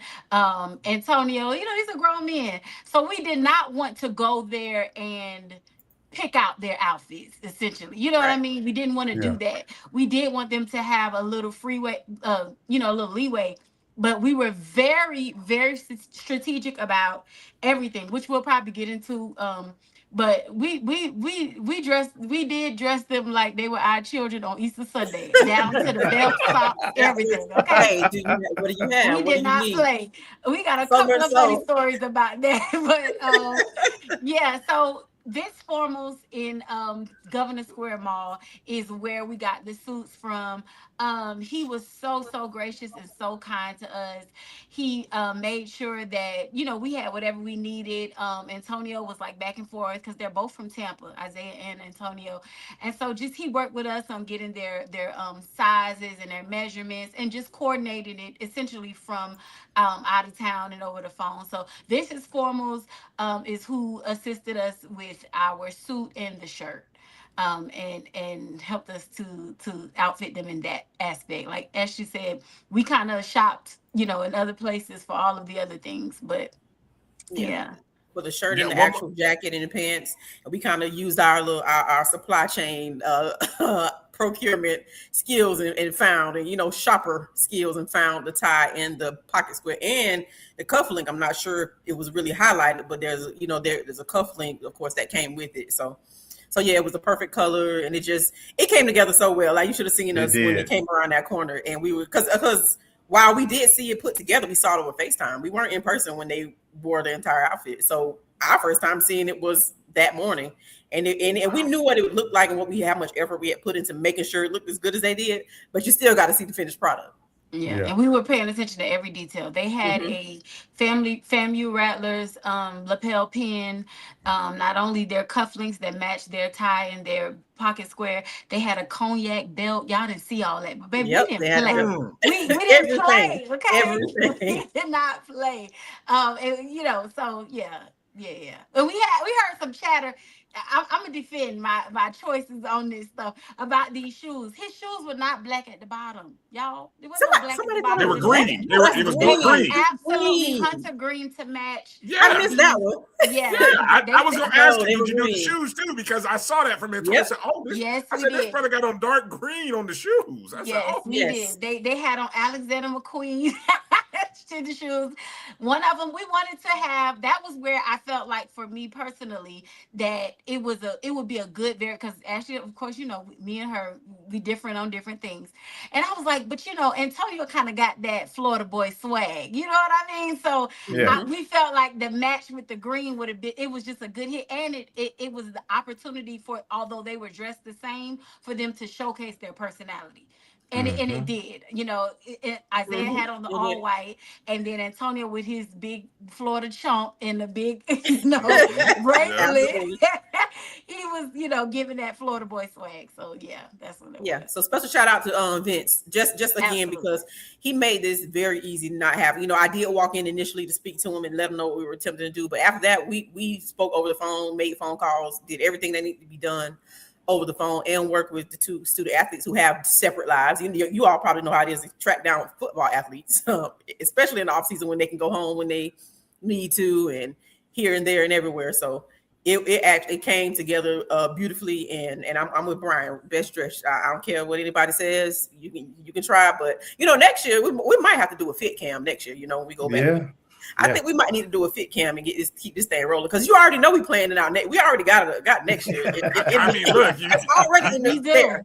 We do. We already have next year working. Hold on a second, because I see we got people wanting to buy particular parts. Rick's trying to figure out where he can get the tie from. Rick, we gonna hit you up. We'll tell him where to get. We can't give away out. We'll make sure he get that tie. But we gonna make sure he get that tie. You might need to put a whole post. You might need to put a whole post together and say tie from here, pocket square from here, suit from here, shoes from here, the belt that folks can't even see here. I mean, listen, Mr. Kinsey does more than enough for the athletic department. Yeah, we gonna make sure you get that tie. He might get that tie on the house. Yeah, absolutely. Yeah, we can make that happen. We can make sure you get that tie. You hold on, Kelvin. Before you jump, let me ask. So now I have no complaints about what Coach Gray looked like. Right, I love it, and I didn't even the whole Gray coach. I didn't even pick up on that. I had other people. I don't know whether they were being something extra about it, or whether that was plain. Did you talk to him about being a part of this, or he kind of told y'all, whatever y'all ladies want to do, I got my wife. My wife's going to take, I don't know how Coach Gray dressed. So he probably dresses himself. I don't know. But I mean, what? Yes. So that's the funniest thing, right, Bryan? So we attempted to do this before, and, it didn't go as well. It kind of, Yeah. So this year, we approached them about it. Not only Coach Gray, but Larry, the DFO. And once we got the okay, and he told us, he really just gave us creative control. I mean, and free reigns, like, I'm like, are they even? Listen, we were almost like, okay, is he gonna ask us anything? Because when we first got the suits, we hadn't gotten a tie yet, because that was me and Ashley, where we did a lot of our, not, we don't beef, but just back and forth, because the suits are hunter green, and so we can't have a bright orange green. A bright orange. It needed to be in that earth tone family. Yeah. And so we were asking Larry, like, hey, does Coach Gray want to coordinate with the ties or whatever? Like, it was kind of like, no, whatever y'all do, we know y'all gonna be fired. And it was like, okay. All right, whatever. So hopefully they were pleased. I'm sure they were, so that was that. Coach Gray shot us too. We did not know he was going to come. I'll be honest with you. We didn't know he was going to come with a gray suit either.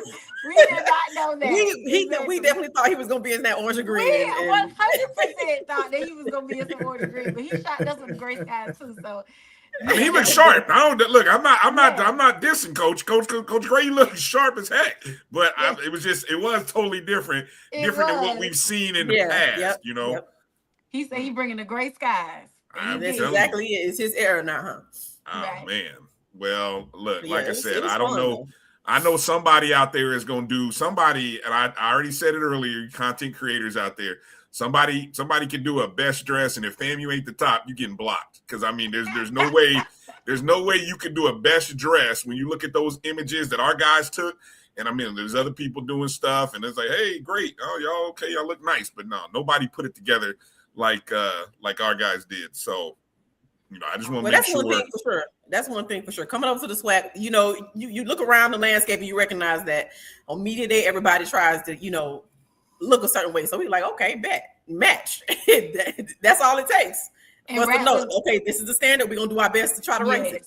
We heard y'all. Y'all was sick of them green blazers, okay? We heard y'all, because we were too.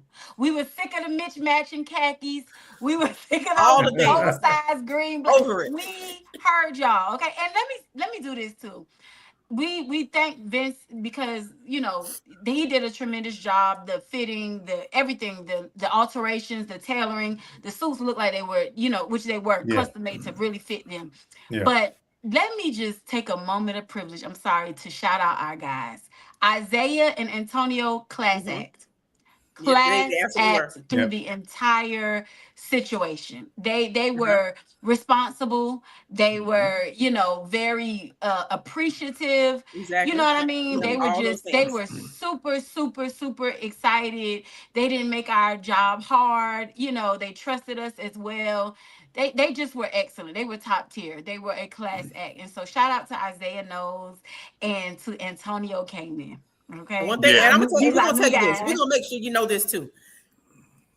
Isaiah is a quarterback.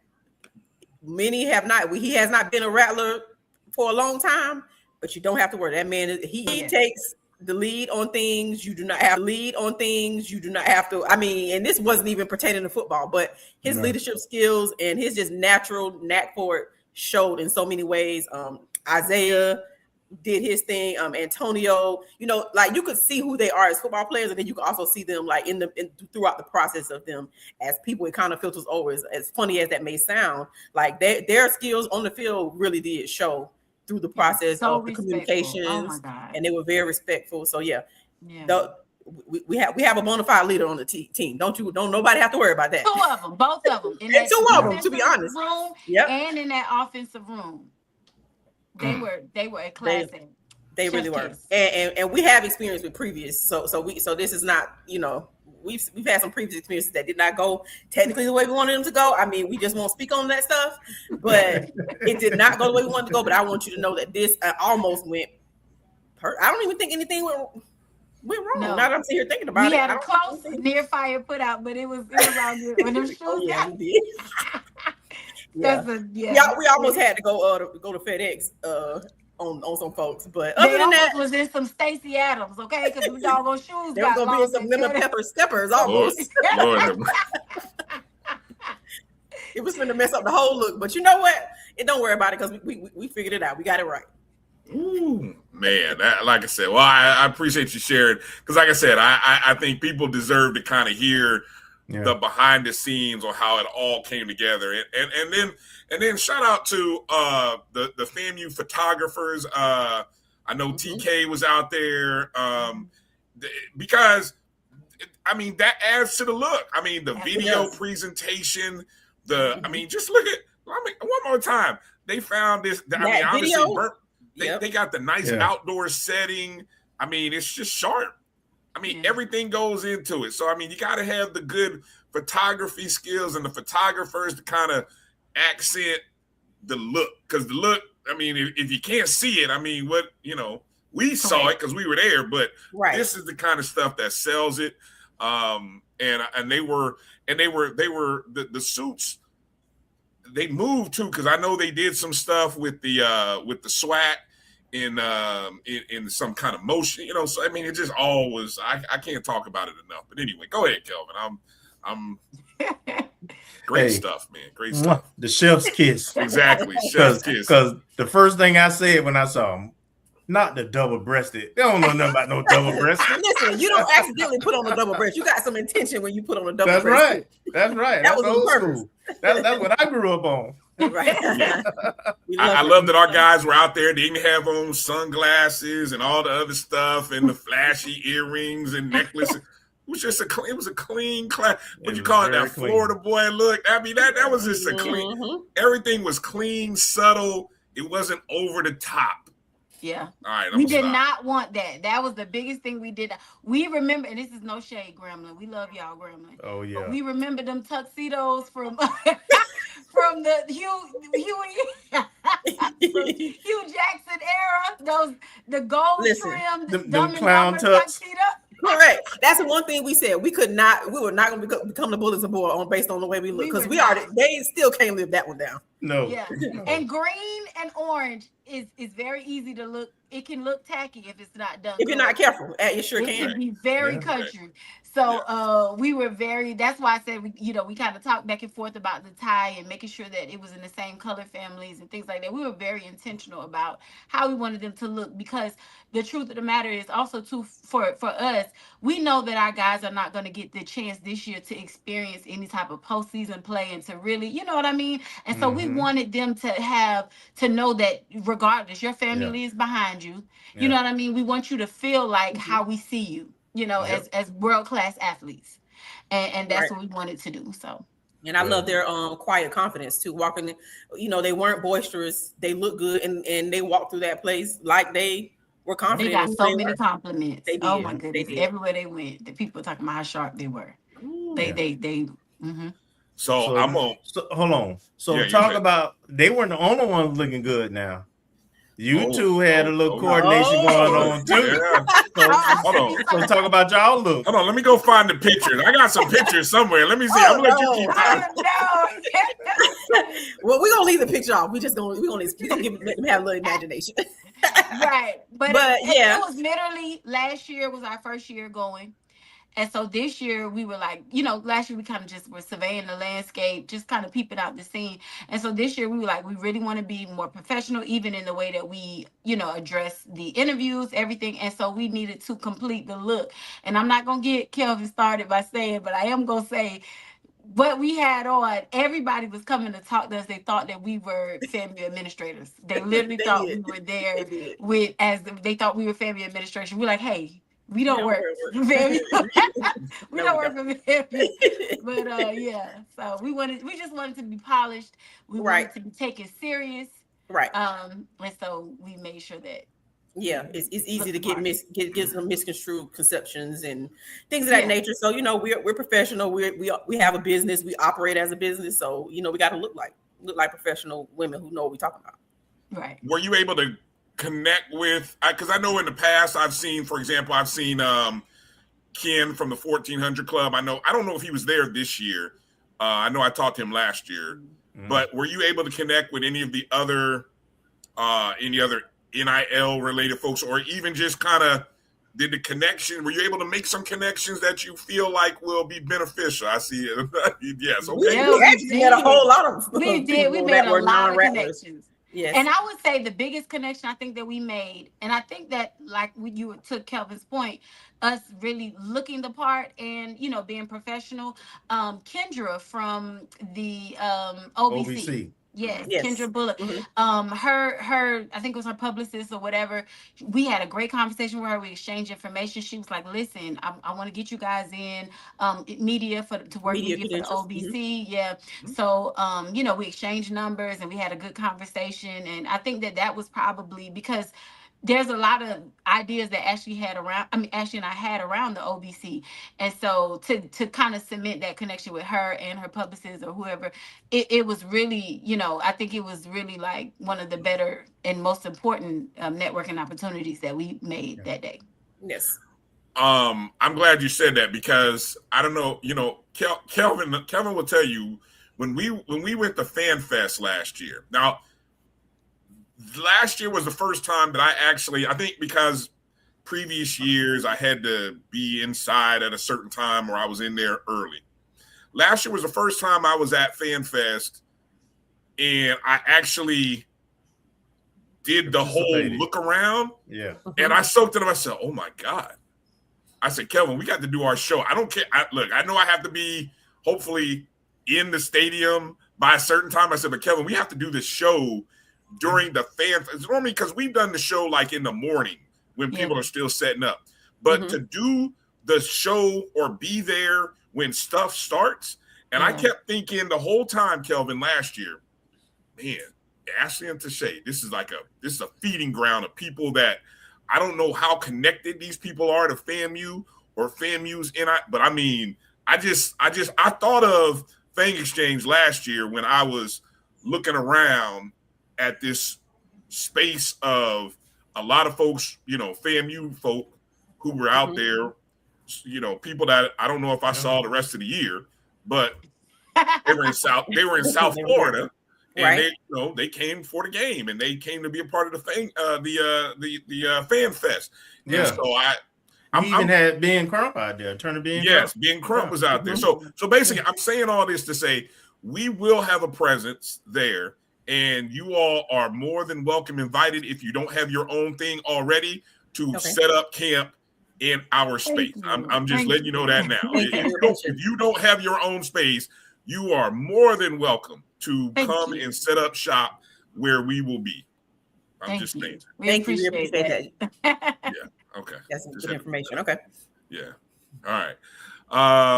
Go ahead. Oh, wait, Kelvin. What else we got? I mean, I want the ladies to talk about what's coming up for Fang Exchange. I know y'all got a lot of stuff in the hopper, so share with us whatever you can. You want to start? You can start. Go ahead. Well, what we can for sure say is that we another tailgate is in the works for this upcoming season. We did it spring game. Tremendous turnout, especially for the day, the time, and all the good things. So fall season rolls around. That is something that is in that should be in the works. We're working on a game day and all the logistics that goes behind that. But a tailgate, and we anticipated to be a larger turnout with, this would be the second time. That was the first one that we did in the spring game, but this would be the second iteration tailgate series, whatever we want to call it. That we do for the Rattlers and, to do for Coach Quinn. So that's one thing we're doing. We're also working on our next cohort. Yeah, I was just about to get into. Go ahead. So Tache can indulge in our next cohort that we're working on as well. Yeah, so we actually we just wrapped the meeting up today. We officially will be having our second cohort, but we told y'all we scaling up this year, and we actually got the clearance. Our interns, we will have paid interns as well. We've made some connections actually with FAMU, with the university, with the I'm trying to think of Miss Tamara. I can never remember the career center. I don't know why. I'm thinking higher family rather. But yes, with the Career Center. So that we are so excited about that because last year's cohort, it was great. We had about 25 students that were in our program. And this year, same number, but we will, like I said, be able to pay some of our interns this year, and it will take us from it won't be one semester, but it'll go all the way into the next year. So we're excited about that because not only are we giving athletes opportunities, but it's just become, us being able to give opportunity to marketing students, graphic design students, business major students in all these different arenas of sports. So brand partnerships, graphic design, videography, NIL operations. And so a lot of our students want to be able to learn that business. It's so funny. Did you all dress like AB? Don't read it. I'm not gonna put that up. Why did y'all make me Sweet, don't do that. Don't read it. Me and Kelvin read it at the same time. I know. I was not gonna put it up. I'm like, what did I do? I have a booger or something? No. What happened? But absolutely, Dwayne. We'll take credit for that as well. Anyway, yes, so we got the opportunity to not only give opportunities to our athletes, but to other FAMU students as well, that are looking to get behind, on the other side of the athletic or of athletics. So we're excited about that. I can't stop laughing. Definitely. I can see. Yeah. And another cool thing is that there's a potential for some certificate opportunities as well. That was a part of our conversation. So the students, the point of this, whether you're, if we dial back to the suits, we want to make sure that this is something that these student athletes can wear to another event. We don't want you to wear this suit one time and the outfit one time and you walk away and these are young men. These are going to be dads and husbands and professionals and some potentially professional athletes or just professionals in the workforce, and they will go to events and things where they can wear this suit again. So kind of the same concept when we talk about the students and the opportunities that they get from a professional perspective. We all know it's very hard to break into sports from a career perspective, and it's very hard to break into sports, and the experience you get makes all the world of difference. And when you can get it in school while you're insulated, get the experience for resume builders, but also, it really real, like they're really going to be tapping into the real world experience. This is not a play, keep you busy. This is absolutely real world experience from a sports perspective. And we look forward to our next set of baby rattlers that'll come and join us and scale this thing up. Because myself and Tache, we're very serious about scaling up. Yeah. This is not a game for us. This is a real institution where we will make this thing bigger and better every year and every chance we y'all can. Gonna earn these dollars, whoever. Yes, and they're gonna earn these dollars because we have to report back. We're gonna have something to report back. Absolutely. That's not mama mode come in. and I will say, let me say, in adding to that, students, if you know of a student interested, they need to go to the Career Center, and you will see plenty of opportunities via work study. If you pay attention and you go to the career study, to the Career Center, and you have to be signed up to do work study. So that whatever that process is to get signed up to work study, you need to be a part of it. So if you know of a student on campus that has sports interest, there are a couple of opportunities that you will see if they go to the Career Center and look. You can also get it. Well, specifically for us, you can also visit any of our social medias. We are going to put we're gonna put that information. You'll have that access because it will be, as you said, Bryan, through the Career Center. It will be on Handshake through the Career Center, but you'll be able to access those links from any Fang exchanges pages, or if you contact us or whatever on one of our personal pages, we'll definitely get you there. Also, I want to be specific to say they need to at least have financial aid. Even if you've not had work study, it would be easier if you've had work study, but we're not shunning, that if you have not had work study, if you have to be eligible for financial aid. You have to qualify, in that way. But yeah, spread the word. If you have children and you're watching this, if you have friends, if you're watching this, if you have nieces, cousins, friends, children's friends, all the things, we want to make sure that we get the best and the brightest, which we know FAMU has the best and the brightest because we look at that GPA and test score that tells us that we already bring in the best and the brightest. So we want to get 20 or so of those individuals who are looking for a real world experience, and we're very serious and excited about being able to do that for our students as well as student athletes in whatever arena. Even if you haven't worked in sports, but if you are a marketing major, right, or if you are a graphic design major, you may not have worked in sports or done any graphic design for sports, but if you have that experience, then absolutely 100%, right, absolutely, go ahead and apply. And you will, we're going to have interviews and all those things, but go ahead and apply. We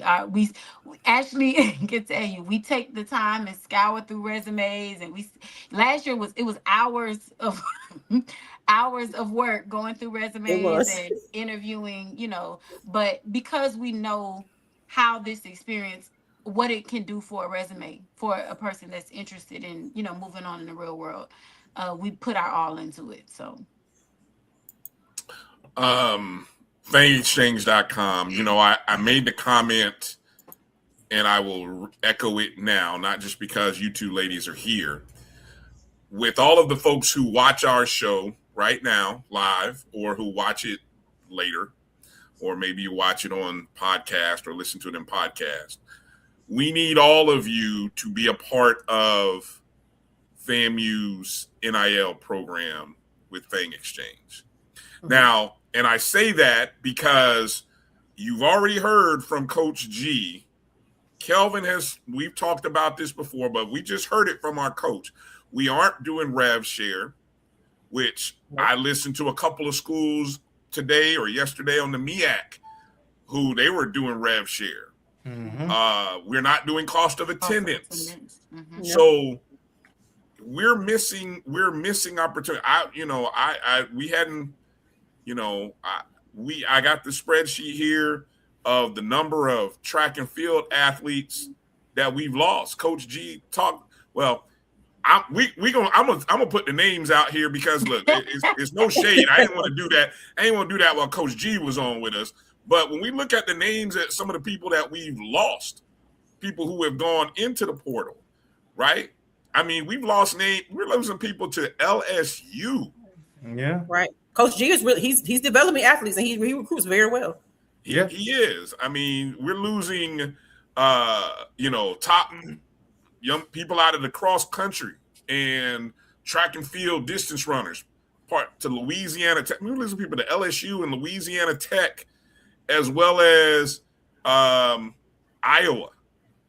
men and women.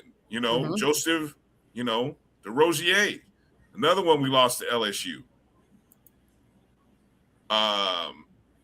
So we lost 2 to LSU, 2 to Louisiana Tech, and then probably one of the more decorated ones that we just recently lost was Caitlin Smith to Iowa. So that's a Big Ten school. That's 2 to a SEC school, and 2 to where's Louisiana Tech playing out of? Are they out of the probably just USA or Sunbelt? CUSA. Yeah, it's either USA or Sunbelt. It's not Sunland Conference. Sunbelt. Sunbelt Conference. Sunbelt, maybe. Let's see. But I mean, that's now. Coach is very blunt. Hey, we're gonna replace, and we're gonna get better. But I mean, that's what we're faced with. So when I talk and say this to all of the folks watching live and watching, please be a part of the solution. FangExchange.com is our only NIL outlet that FAMU has associated with it. And so if we want to have opportunities, mm-hmm. then it starts here. Until the university gets together and we recognize that maybe we can offer cost of attendance or maybe we can offer rev share. I mean, This is where we're at. Absolutely. We have to recognize our counterparts. When you're talking competition off the court or the field. We need to, there are ways that we can still compete because we're recruiting similar athletes. As we see larger schools with larger budgets are recruiting and taking our athletes, and we just have to be able, and being involved with Fang Exchange. There's so many ways to be involved with Fang Exchange. We have an alum that reached out to us yesterday about partnering with one of our student athletes that we're going to make this partnership happen. So everybody's not a business owner, but for those of you who are, you perhaps have a marketing budget and you can do some things with any student athlete that you so choose that's still a student, and that kind of helps you market your business and promote your business while helping a student athlete. You can become a member, of course. The free things you can do is word of mouth, as well as subscribe to the YouTube channel and follow our social media pages at Fang Exchange. So there are so many things you can do, whether it's free, whether it does bring a cost to you. But more than anything, this is our school. No matter who's here, the one thing will remain is that we are going to be alums, no matter who's here or not, right? So this is ours, the way I view it. This belongs to us. And I tell Tache all the time, I don't care who's here. Guess who's going to still be here? That's right. In another year or 2 or 3 or 4 or 5, us. So we need to take ownership of it and speak with our dollars, speak with our influence, and we can do even better than we already do, because we do pretty well. Let's just be honest. We compete pretty well in different sports, but we absolutely can be much better at what we do. Yeah, and I just want to add this. It hurts. I think the hardest part about the NIL conversations, right? Because Ashley and I have them all the time. A coach will call us and we have to talk to a kid, either one that's, whatever it is. I think the ones that hurt us the most, which is probably 95%, is none of them want to leave FAMU. They love FAMU. You know what I mean? But the reality is y'all, I don't know if y'all understand, but rent ain't $300 like it was for us when we were in college. You know what I mean? Take me back. we had an apartment, and all the $300 covered the lights, utility, it covered everything. These kids are paying $1,200 plus utilities and I'm not saying that they're going and living in these luxurious places. They have bills and things that they have to pay. And then, we get the conversation, well, why don't they just stay on campus? FAMU barely has enough dorms to house freshmen and sophomores, let alone a junior, a senior, a grad student. It doesn't happen. It just does. They just don't have the capacity to house them. It's as we're phasing out some of our older dorms and they're building new ones and beautifying our campus, it means that we're losing some of these places where they can be housed. And so the most hurtful thing is when a student wants to stay and we just don't have the means to help them stay. That is the most heartbreaking conversations that we have, because they love our school. Everybody knows you get bit by the bug, and they do. Yeah. They come and they get bit by the bug and they don't want to leave. But if Iowa is calling, because we hear that all the time too. Who in the world would go to Iowa? Who in the world? If Iowa will tell you they're gonna give you $7,500 a month, you know what I mean? Yeah. And some of them will take significantly less just to stay at FAMU, but just enough to be able to, take care of themselves or whatever it is. But if we don't have anything, if we can't counter with anything, we're already at a deficit. So, I don't want our alums to think that these students think it's just a money grab. You know what I mean? That there's no allegiance or that there's no love for the university. They love this university. They want to be here. Yeah. But the reality is they're making financial decisions that will benefit them. And you can't be upset with that. Nope. Well said. Mm-hmm. Definitely well said. So opportunity folks who are watching, fangexchange.com. And, we can, nobody writes letters and emails better than FAMU folk. We know who to contact. I don't have to put the email addresses, but I mean, we really need to continue to ask the questions that need to be asked and find a way to say, when are we going to catch up? What are we doing to catch up to this changing landscape? Because I mean, I don't want to be that guy, but you're seeing this is probably the first offseason where we're seeing major numbers for non-football, right? I mean, we've seen it in basketball, but we've seen it in football. But man, we lost, we almost lost an entire infield in baseball. In baseball. You know, and we're seeing significant numbers. We're losing some in track. Yeah, you're losing some in softball. You know, now our coaches are great, and the thing is, we continue. The one thing that is continuing to bless and shine us is that we have outstanding coaches. We do. We have great coaches. And that's another point that we can even consider is that we do have great coaches. And you know, you don't really get concerned if Shoot will recruit another outstanding athlete or any of our coaches for that matter. But we don't want our coaches to get jaded as well, because it gets hard as well to have to re-recruit your room every single year. Not that you don't have to re-recruit because it is a part of the game, but it's different when you're developing folks and they're just walking. It's like an open sinkhole. It's walking out the door, walk out the door. So we don't want our amazing coaches to get jaded as well and decide that, you know, as good as they are and as much as they even love FAMU, that there's an opportunity that fits them a little better than what we can offer. So not only does it affect the student athletes, but these coaches are working real hard to and recruit and develop, for that matter. And we lose them too. That's exactly my point. You know, we lose them too. We lose them too, because literally I will go work at a Louisiana Tech where I know they have an NIL budget, and I'm not going to have to be begging kids as hard. You know, let's just be honest. It's an easier draw. It may not be as attractive of a school, but I can offer this kid some money. You know what I mean? It's really tough. My heart goes out to the coaches. Yeah, I don't know. I'm gonna just go ahead and say this. I do not know. I just don't understand where Invisible Suit is, and oh my god, and you have a new name. Yeah, Invisible Suit, and I don't understand why it's so hard to do revenue share. Just add $5 to a ticket, and put it in an account for. I mean, come on, people. Let's show some leadership. And that part, adding $5 to a ticket or whatever, you know, creative way is explored, that has nothing to do with NIL. So imagine just, you know, that's a small drop in the bucket that you use volume as opposed to, so you get quantity and say, all right, we're going to sell 5,000 tickets and we're going to add $5 and you do the math or whatever it may be, season tickets that is. And then you do it by 15, 17, 20,000 people that sit in the stands on weekends. We have 6 home games. Just do the math. Like, it's sheer math.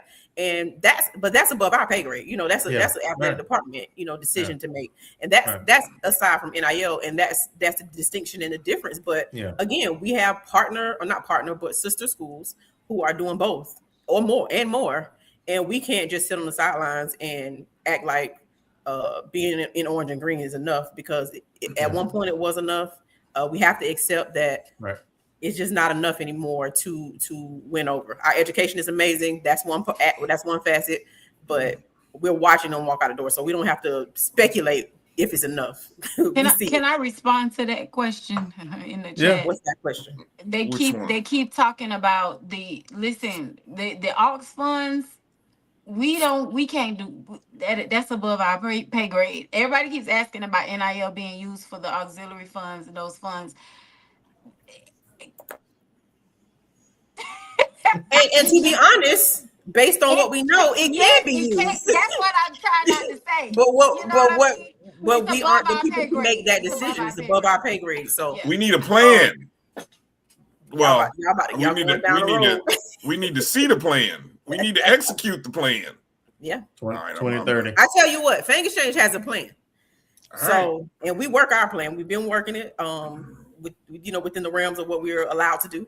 And we have a bigger plan than the one you've seen. So that's one place you can trust and it's put not a concept of a plan. And it's not a concept. It's not an idea. It's nothing mystical about it. It won't roll out in 2028 to 2030. None of that. We're working the plan currently. We're here and we're willing and able. You can visit our website and see it plain. So until we have the 2030 plan implemented, you can join in with Fang Exchange and begin to make some headway so that we do not lose our athletes to schools in our conference. That's also very disturbing and disgusting. Yeah. What about Social House? Is Social House still active? Yes, Social House is still active. Yep. They're in stores. Couple of some different stores. Too, yeah. And I think other places in Florida. Didn't we hear? Yep, there's some areas in Florida as well, but it's absolutely on shelf in Tallahassee. Or online, of course. So Social House is still in motion. We're actually rolling up on our third year. We did a contract, so we'll roll up on our third year, and we'll have some new things to talk about. Okay, very soon. Got to promote those who support us. Absolutely. All right. Well, ladies, we appreciate your candor, your time, your efforts, everything. I don't know if somebody look during the course of the year, I'm sure the last game of the season, but if somebody's not already working to have our team suited and looking nice for the Florida Classic, I know some people they can call, but I would hope that somebody reaches out because it might be a little too early to do anything for the Orange Blossom Classic, but I think by the Florida Classic, it would be great to see. We would love to do it. We would love to be able to do it. We would love to. We will happily. Expensive. It will not be a drop in the bucket, but it won't. Yes. No, like anything, we can do it. We can do it. Yeah. You're thinking about what 100 athletes. Imagine how much your standard suit may cost. But when you start coming with numbers and usually those minimum order quantities, and now y'all can tell I work in supply chain. You can start negotiating, price breaks and cuts, and we've discussed it, but we just need our people to come in. Vince is a local to Tallahassee. Vince is known around the city, so I can't imagine him or anyone else who may be able to partner with us to make this happen. We would love to see all 90 to 100 of our athletes looking as good as Isaiah and Antonio did. We wouldn't love nothing more than that. And for it to be a yearly thing, because if it's tailored to them, you get new athletes. You're going to need new. We don't have to keep. We would love for that to be a thing. And let me say this: it's not going to be cheap collectively, but it ain't an exorbitant amount of money per person. Let me just say that it's feasible. You absolutely can. You sure can go right on www.fangexchange.com and give one-time donation. But the truth is, when we say that it's not, cheap, when you talk about outfitting 98 players, you know what I mean? But it's not like we went and just, broke the bank or whatever. No, we did not, and we don't have to. Yeah, hey, and we wouldn't have to. And I believe that we could find a way to, because Vince worked with us even in outfitting the guys now. So I think that he would be willing to, and I'm speaking for him, I shouldn't. So let me not say that. But I'm sure we can find somebody, that would be willing to. That would be willing to. We don't mind doing the work, the research to find somebody that would, but we need partners. And somebody mentioned something about the corporate route. Fang Exchange is already implementing that.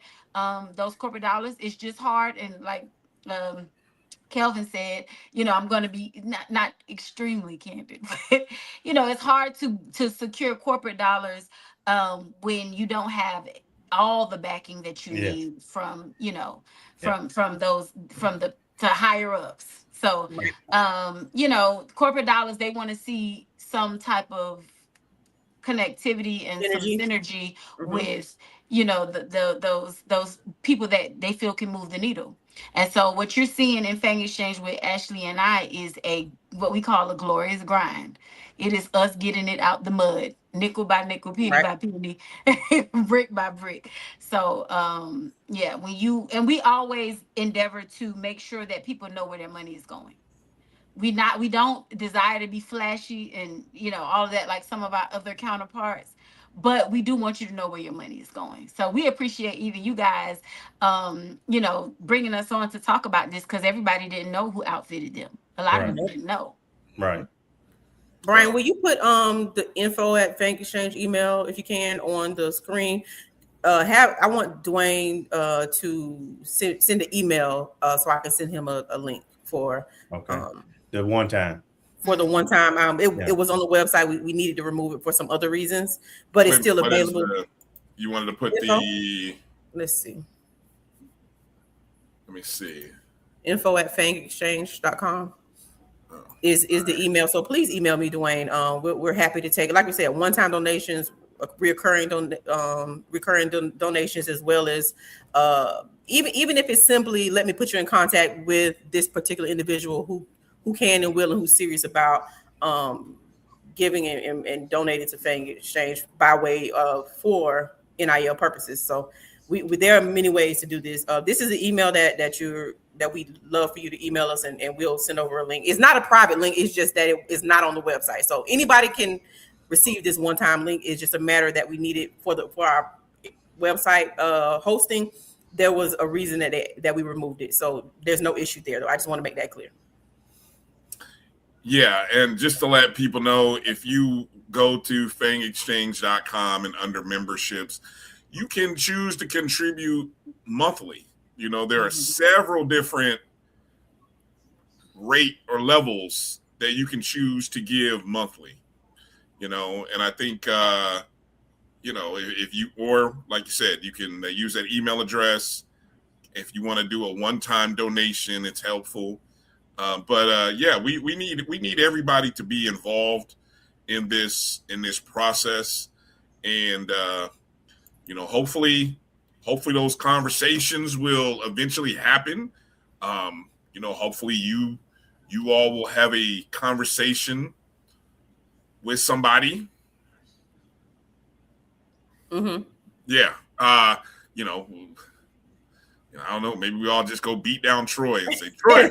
I'm just saying, you know, we hold Troy hostage and maybe, you know, cutting off eyebrows early before the season starts, Troy. No, right. Oh yeah, we gotta make sure everybody. We gotta make sure everything. We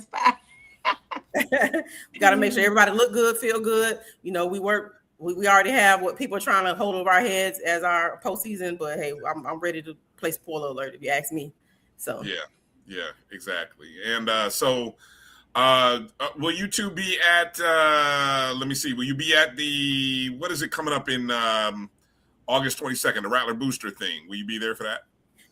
Is it the Fan Day? Fan Day, yeah. You know, what's funny is we break into Tache. Larry did say something about that to me, but of course I didn't relay it yet. I'm trying to see. I had the. But Larry mentioned did say that in passing. So we were talking about some other things, and he kind of threw that out there. So potentially, that was something that would be a even better visibility wise, from a visibility standpoint. So Larry did kind of mention very quickly, and we didn't say anything else about it, but it is coming up. Okay. All right. Let me see. Thank you, Joel Banks. We appreciate it. Thank you so much. Thank you. We definitely appreciate it. Every penny goes back to those athletes. Yeah. If we're not paying for administrative things, nope. If it's not administrative, pay ourselves. No, we don't. Every dollar goes back to those athletes. Right. FAMU did more than enough that we can give. Handling the administrative things, website and all that stuff, subscriptions, things like that. But the more that you give, the more that we can help our athletes. Yep, and that's literally the point, because Coach Quinn came in, not long ago. He's comfortable now, but it hasn't been that long, so he needed to survey his own landscape, Coach Quinn, and then you got all our Olympic sport coaches as well that we need to support as many sports as possible, not just the football thing. We need to be supporting track and basketball and softball and baseball and all the different sports that are there, and golf even. Sasha signed all those athletes. Yep. Sasha is actually doing another event coming up soon with that he'll be able to do that'll put FAMU's golf on the big stage again, and so Sasha's a Fang Exchange athlete. So your money is going to the right places. We just need to increase it. That's essentially what it is. Like, let's enhance and increase what we already do. Very good. Very good. All right. info@fangexchange.com, or simply go to fangexchange.com and go be a member, Rattlers. Let's go. Sometimes we have to, somebody asked me the other day, I said, man, you guys, we raise money. We find a way, even through the frustration, we find a way. So, Eventually it's going to come together. Just keep hope alive. Keep hope alive. That's all we can do, right? Keep hope alive. Right. All right. Ladies, again, thank you. What about the shows? Are you guys still doing the shows weekly, or when's the next show coming back? Yep. We actually need to bring them back. We're going to end up changing our day too.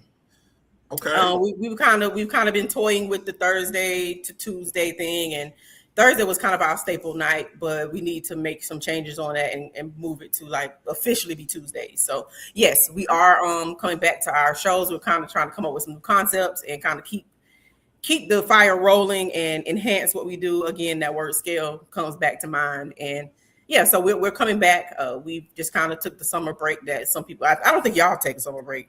Y'all keep it going. Y'all keep it going. We take a summer break. Yeah, we take a summer break, but we'll be back. So look for us on Tuesdays as we roll back into the fall season and kind of cover all the fall sports and talk, make some bets and tell some lies, like Troy like to say. And we'll kind of speak a little bit more on our opponents than we have in the past. We've kind of been very streamlined to FAMU. We're going to open this thing up and talk more about opponents and what we see from that perspective.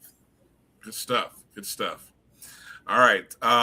Ashley, Tache, thank you again, ladies. Great job. Enjoy working with you and being in the space with you all. And it's Fashion Divas. Thank you. Yeah. Put another feather in our cap, huh? Fashion. Right. That's right.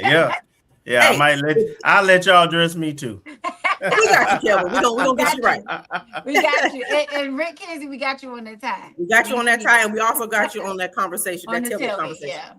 Definitely will contact you about that. Thank you for having us. Yes. Take care, ladies. Have a good night. Good night. Have a good one. Soon. You too. Good stuff. All right.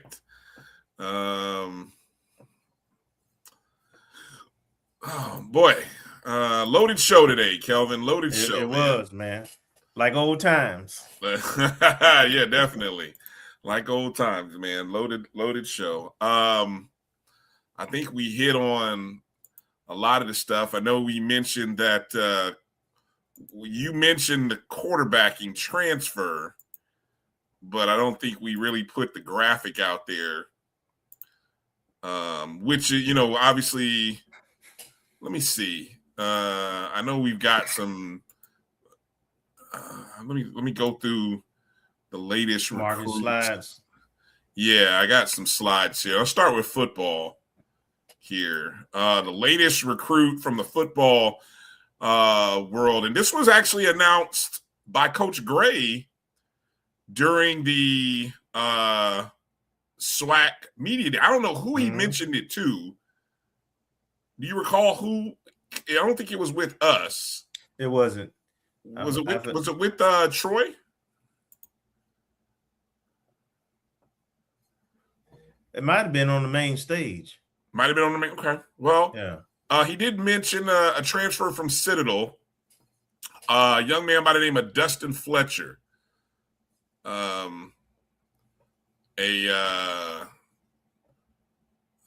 Is his name. Rated a 3-star out of high school. You can see he spent some time at Northern Illinois, then at Alabama A&M, and then at the Citadel. He's an older player. But, when there's a YouTube video that you see that Marcus has there. The video said he was a Citadel grad transfer with 2 years of eligibility. Mm-hmm. It was a 2-year starter. Apparently, he was a part of NIU's MAC championship team. So, competition, and it's good to have. I think what's good is you have an experienced quarterback in the event that, maybe something happens to QB1. Yeah. And, if your younger guys haven't matured quite the way you'd like for them to, you keep this thing going. Yeah, right. Because the depth chart had a true freshman, a red shirt freshman or sophomore, kind competing for the two job behind him. Two true freshmen, if I'm not mistaken, right? Correct. Yeah. One of them who came in early in the spring, one who probably came in the summer, or is on campus now. Then you had the red shirt. So outside of, we were really young. Yeah. So this is this Sure, would be one of the more experienced guys that you got in the room. It might be the one who play against Miami on a Thursday. Hey,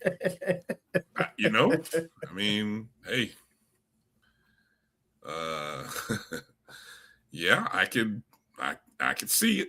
I could see it. Let me see. Let me go to, I know softball has made some recent, we've had some signings in softball. Let me see if I can pull up that information here.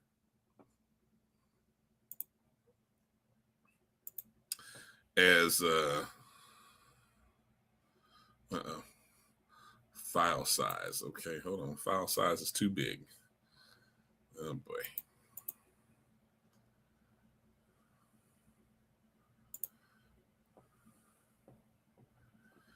Give me a second here. Oh,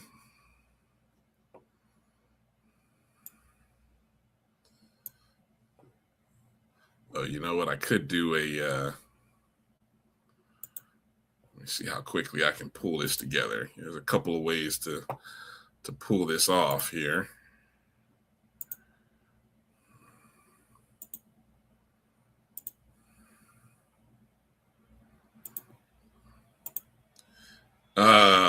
While I'm doing this, Kelvin, anything you've seen from the softball, the new players from softball that you? Let me see. In total, I count that we have a total of 7. No, yeah, 8. And if you think about it, I went back and looked at last year's roster. I think we had one. We were under the 25 because you can have 25 scholarship players. I think our roster listed 24, and I don't know if all 24 was full scholarships either. Probably not. So we had a couple of spots available. We had 4 to graduate, and then we had 2 to transfer, and 1 is off the team. So we just replenishing what we lost pretty much. Yeah. So these are the signings as of this summer. Now the new class, there were 3 ladies that signed back in November of 25. And then starting right here with Paris Rogers, where she signed in June. And then more recently in the month of July, the most recent signings are Trinity Hatcher, who she's out of Winter Haven High School. Just a transfer from University of West Alabama, class of 2024 from out of Winter Haven High School. She was voted an NFCA Division II Rawlings Gold Glove team member for this past year. You can see she plays outfield. That Division II team at West Alabama won the Gulf Coast Conference and made it to the South region.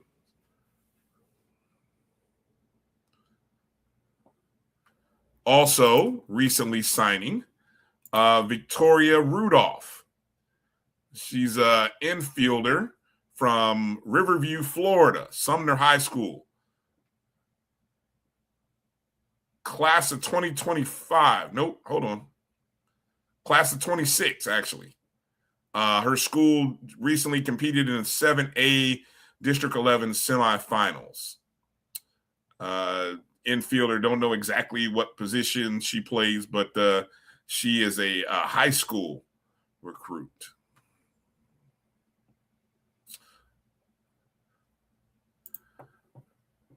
Josefina I believe pronunciation is Lacaille. I hope I said that. Yippee-yi-yay. She's actually from Argentina. She's from Argentina, 6'2". A transfer from Alabama A&M, previously went to Chipola.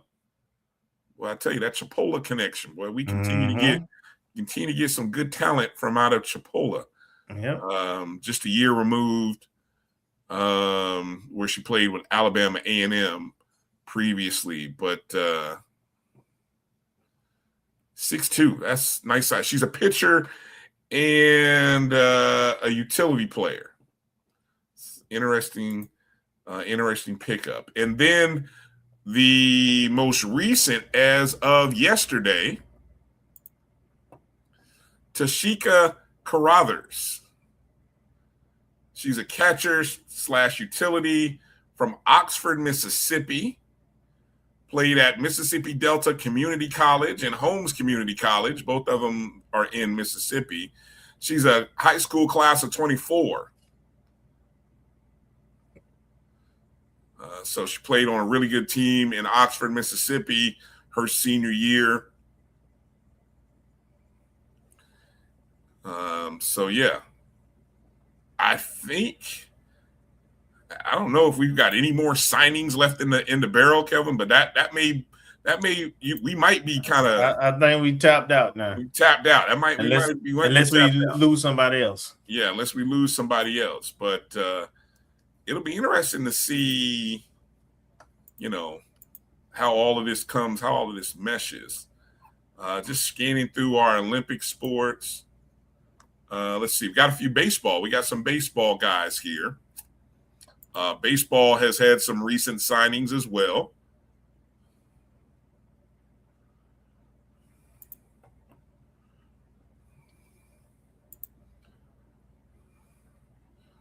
And this is going, we mentioned the guys who were in the month of June.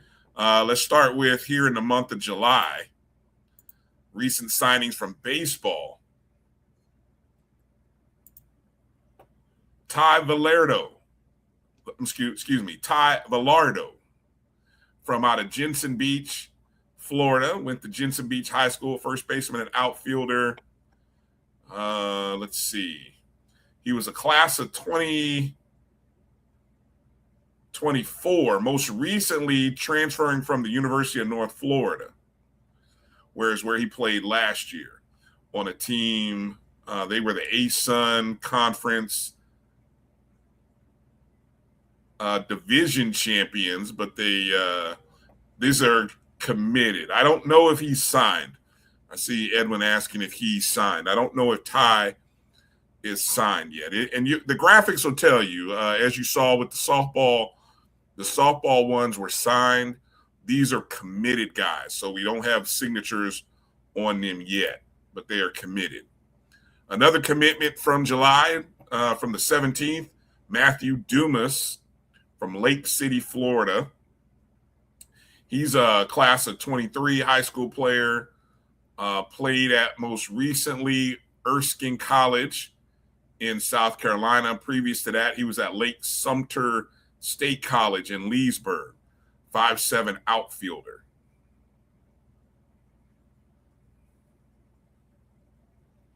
Matthew Dumas. It's a nice picture there. Mm-hmm. And then also just recently signed over the weekend. Committed. Excuse me. Thank you.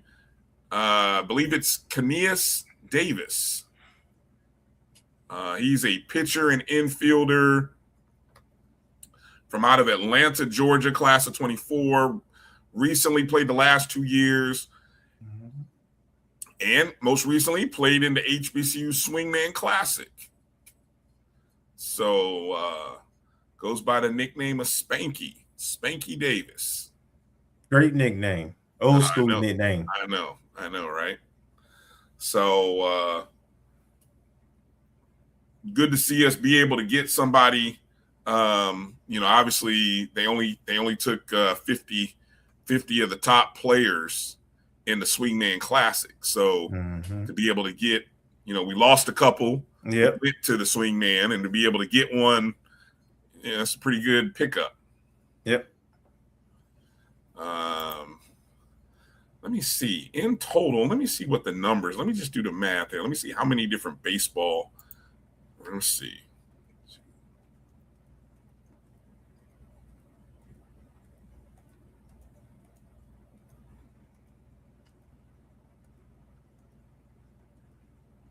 Ooh.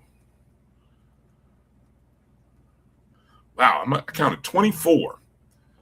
24 commits and signees dating back to November for this season.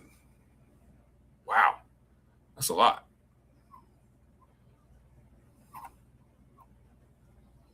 Yeah, we'll have to kind of confirm those rosters with Coach a little bit later. Well, you know, baseball, I think the new number for them is 34 or 35 full scholarships that they can offer. I don't know if coaches got up to that number yet. Probably not, but some of the track and field, you know, we had Coach G on earlier, and Coach G was talking about, you know, some of the replacements and some of the new additions, even though we've lost, you know, some student athletes, about, you know, 6 or 7. These are some of the new recruits. Altavian Grant, he's a sprinter from McDonough, Georgia, class of 25. He was just recently at UAPB this past season. Quarter guy, right? Yeah, he ran the 800 in the outdoors. Also ran the 400 and the 4x2. So, yep. Yeah. Yeah, they UAB usually keeps some good quarter milers. Mm-hmm. Also committed Elijah Kellum. He committed on July 7th. He's a sprinter and a jumper from Springs, Florida, went to Bradford High School, class of 24. He transferred, been at 2 different schools since then. He started at Bethune-Cookman, and then he transferred to Southern Miss, which is where he was this past season. So he's back in the state of Florida, coming back to FAMU. In the Sun Belt outdoor track and fields, he participated in the long jump. So you can kind of see his numbers there, long jump and triple jump numbers.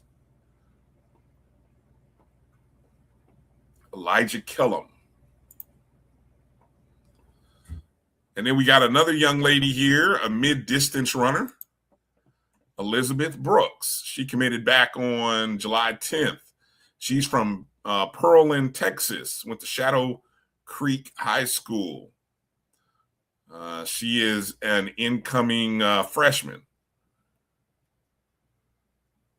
And looks like her track program was a 6A state championship program in 25. In 26, this past year for her senior year, she finished 3rd in states in the 800 meters.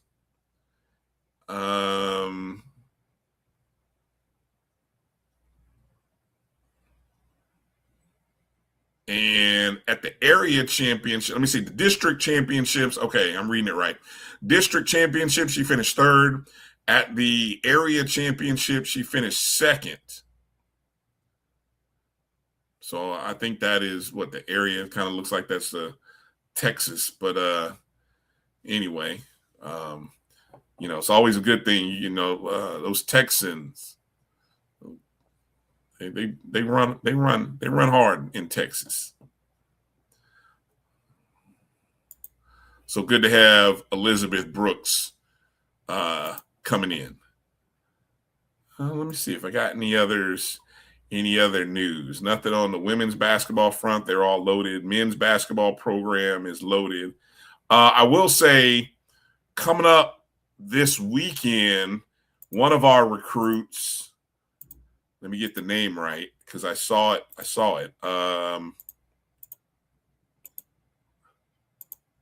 Alex Montez. Remember Alex Montez?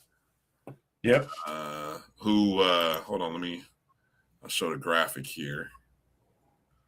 Montez, of course, is signed with us. He signed back in May. He's a 6'6" shooting guard. He's actually going to be a part of the Puerto Rican team's under 20, the U20. Mm-hmm. And I know that because he's actually playing with a young man who I coached and played in our program at OCP, Isaiah Brown, who goes to Florida. Mm-hmm. So, and Isaiah is 6'6", and I happened to be looking at, the notification that Zay was playing with the Puerto Rican national team, the under 20 team. And then I looked down right underneath his name, Alex Montez, 6'6". Mm-hmm. I'm like, oh, okay. So for those of you want to get a look at what Alex Montez looks like, make sure to check out I think it's FIBA. Don't get me. Check my Twitter. I'll have more info about it. But I know the dates. They're in training camp right now, and I think their first games are this starts this Saturday, the 25th, 6th, and 7th, if I'm not mistaken, or it's the 24th, 5th, and 6th. But yeah, so who knows? Maybe it'll be good. I'll try to hunt down some more information and post it. If you're following us on social media, Twitter or Instagram, I'll post that or retweet. Since Alex will be participating, it'd be good for us to kind of pay attention and follow along and watch him do what he does and get a real taste. All right.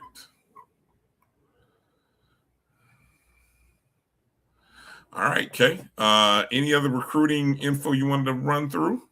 No, man. I think we done got through a lot of meat and potatoes. The other stuff we'll catch on the next show. All right.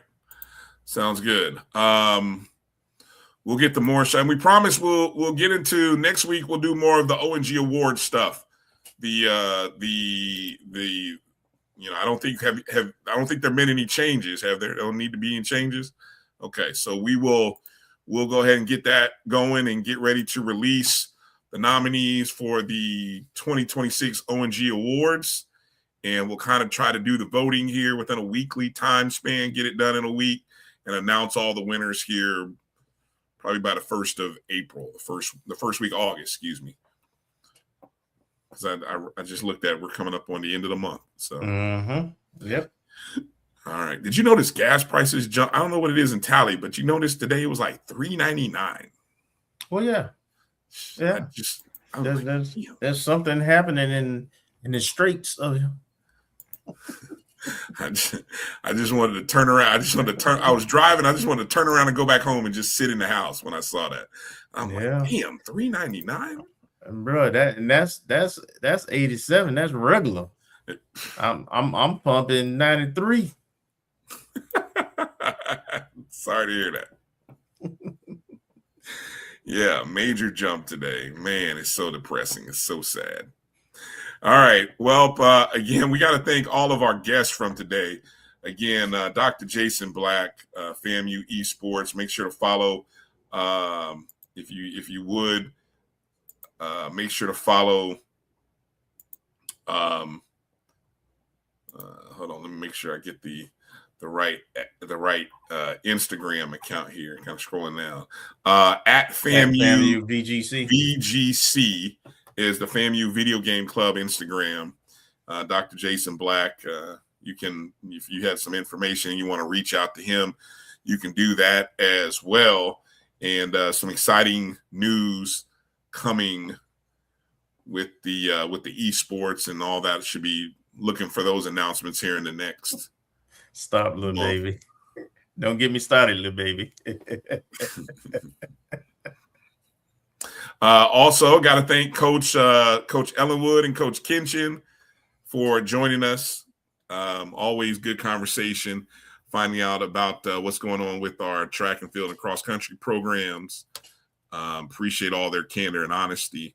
And then, of course, always love and respect. Thank you to Ashley and Tache, FangExchange.com, FAMU's only NIL program. Want to encourage all of you to go to fangexchange.com and go sign up and be a part. We need all of you. If you're watching and listening to the show, we need you to go be a part of Fang Exchange. And let's continue to find a way to bridge the gap in this new world of college athletics, and encourage you all to stay engaged. Any questions that you have, you can contact the FAMU, appropriate FAMU administrators, and the board of trustees, the president. You guys know how to send emails, but we have to be vigilant, and we have to ask questions, and we have to continue to push for greatness and excellence, because this is a opportunity that sometimes it makes you feel like we're missing, Kelvin. We're missing, and trying to understand why is the greatest head shaker in the world. And I don't want people to continue to say, oh, that's just FAMU being FAMU. No, come on, we got to be more than that. Yeah, and to that point, I guess we should mention the strike tour this weekend, Chicago and Atlanta. Yeah, did you put that in the thing? I think I did. Let's see. Did I put the Atlanta one in there? Yeah, I got the Atlanta flyer. Okay, hold on. I gotta make it a little smaller. Yeah, go ahead and let people know about those dates again. Atlanta and Chicago are this weekend, right? Yeah, they'll be in Atlanta on the 25th, which is Saturday, at JR Cricket's, a local restaurant that's owned by a Rattler, at 7 p.m. in Smyrna, Georgia. Which? Oh yeah, that's up there. Yeah, I know where that one is. That's not far from my sister. Mm-hmm. Hold on, I got I'll put the graphic up here right now. And then where's the Chicago one happen? Let me make sure, because they didn't do a flyer. I hadn't seen a flyer for that one, but I do have let me see if it says.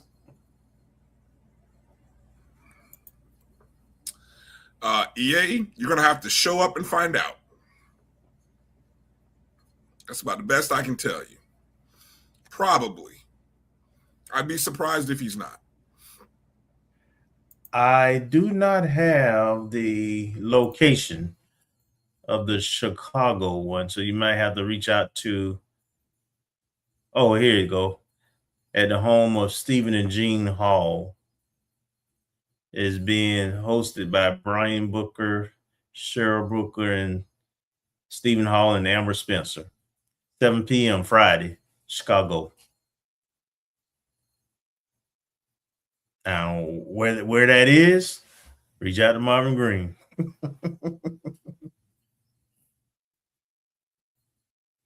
You're on mute. Hold on. I think I just erased Marvin's email address, email info off my list here. Doggone it. Yep, I did. I had his email address and everything saved.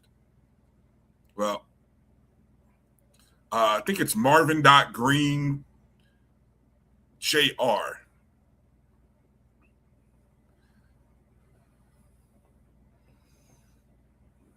All right. So there's the Atlanta Strike Tour. So Chicago on Friday, and then flying to Atlanta on Saturday. Yep. All right. Well, there you go. All right. If you see any of the folks who have watched the show or been a contributor to the show, rather, send them a note. Let them know you appreciate them coming on the show, and stay locked in with the BCSN Pod Zone. Those of you who are podcast listeners, you can find the BCSN Pod Zone on Amazon Music, iHeartRadio, Apple Podcast, Spotify, anywhere that you listen to podcasts. BCSN Pod Zone. Hit the thumbs up and the like button if you would, whether you're watching us on Facebook or YouTube. You can always donate to the program. Thank you to hold on. We had somebody who contributed earlier. A Willa 38. Appreciate you for dropping some gems on us. Thank you. Appreciate you. Makiba West rejoined as a returning member, even though it said new member, returning member. You can also join the Black College Sports Network's YouTube page there. You can also drop a gem, a super chat, all of that good stuff if you're part of the MyJBN Online, which is the Jericho Broadcast Network's Black College Sports Network YouTube page. And I'll just do a quick tease. We don't have the dates locked in yet, but I have the commitments. Of course, the fall sports coming up, so we'll have volleyball, Coach GoatCon coming on soon, as well as men's basketball to talk about some of their stuff. And this time, instead of Coach Ward, we'll have the second in command. And then Coach Ladd's going to join us, huh? Okay. Yep. And I know that the women's have their camp coming up in August also, their elite camp, the women's basketball. So, all right. Okay, so still got to see volleyball schedule. Still looking for that stuff. Just also want to give again, we mentioned this last Wednesday, but just again sending out our our condolences, thoughts, and prayers to the family of Dennis Driscoll. Dennis's father passed last week. So incredibly tough time for those of you who have been in that situation of losing a parent. And so Dennis, we're keeping you in our thoughts and prayers. And so say a prayer for Dennis and his family if you would. All right. Well, that's going to do it. Keep us posted out there. You can always find us on social media. Tag us, O&G StrikeZone, anybody at the Strike Tour. We'd love to be able to promote it, talk about it, share any good news, any dollar numbers, whatever. Yeah, give us some numbers. Yeah, give us some numbers. Jacksonville, I still haven't heard the Jacksonville numbers yet. So if there's any numbers out there, feel free to share it with us at O&G StrikeZone. And that's good stuff. So, All right. That's going to do it for tonight. For Marcus Green, who couldn't be with us tonight, and Kelvin Rozier, that's him. I'm Bryan Fulford. Thank you for watching tonight's show. As always, family, be safe, be wise, stay cool, and don't forget to strike, and strike again. Peace out, everybody.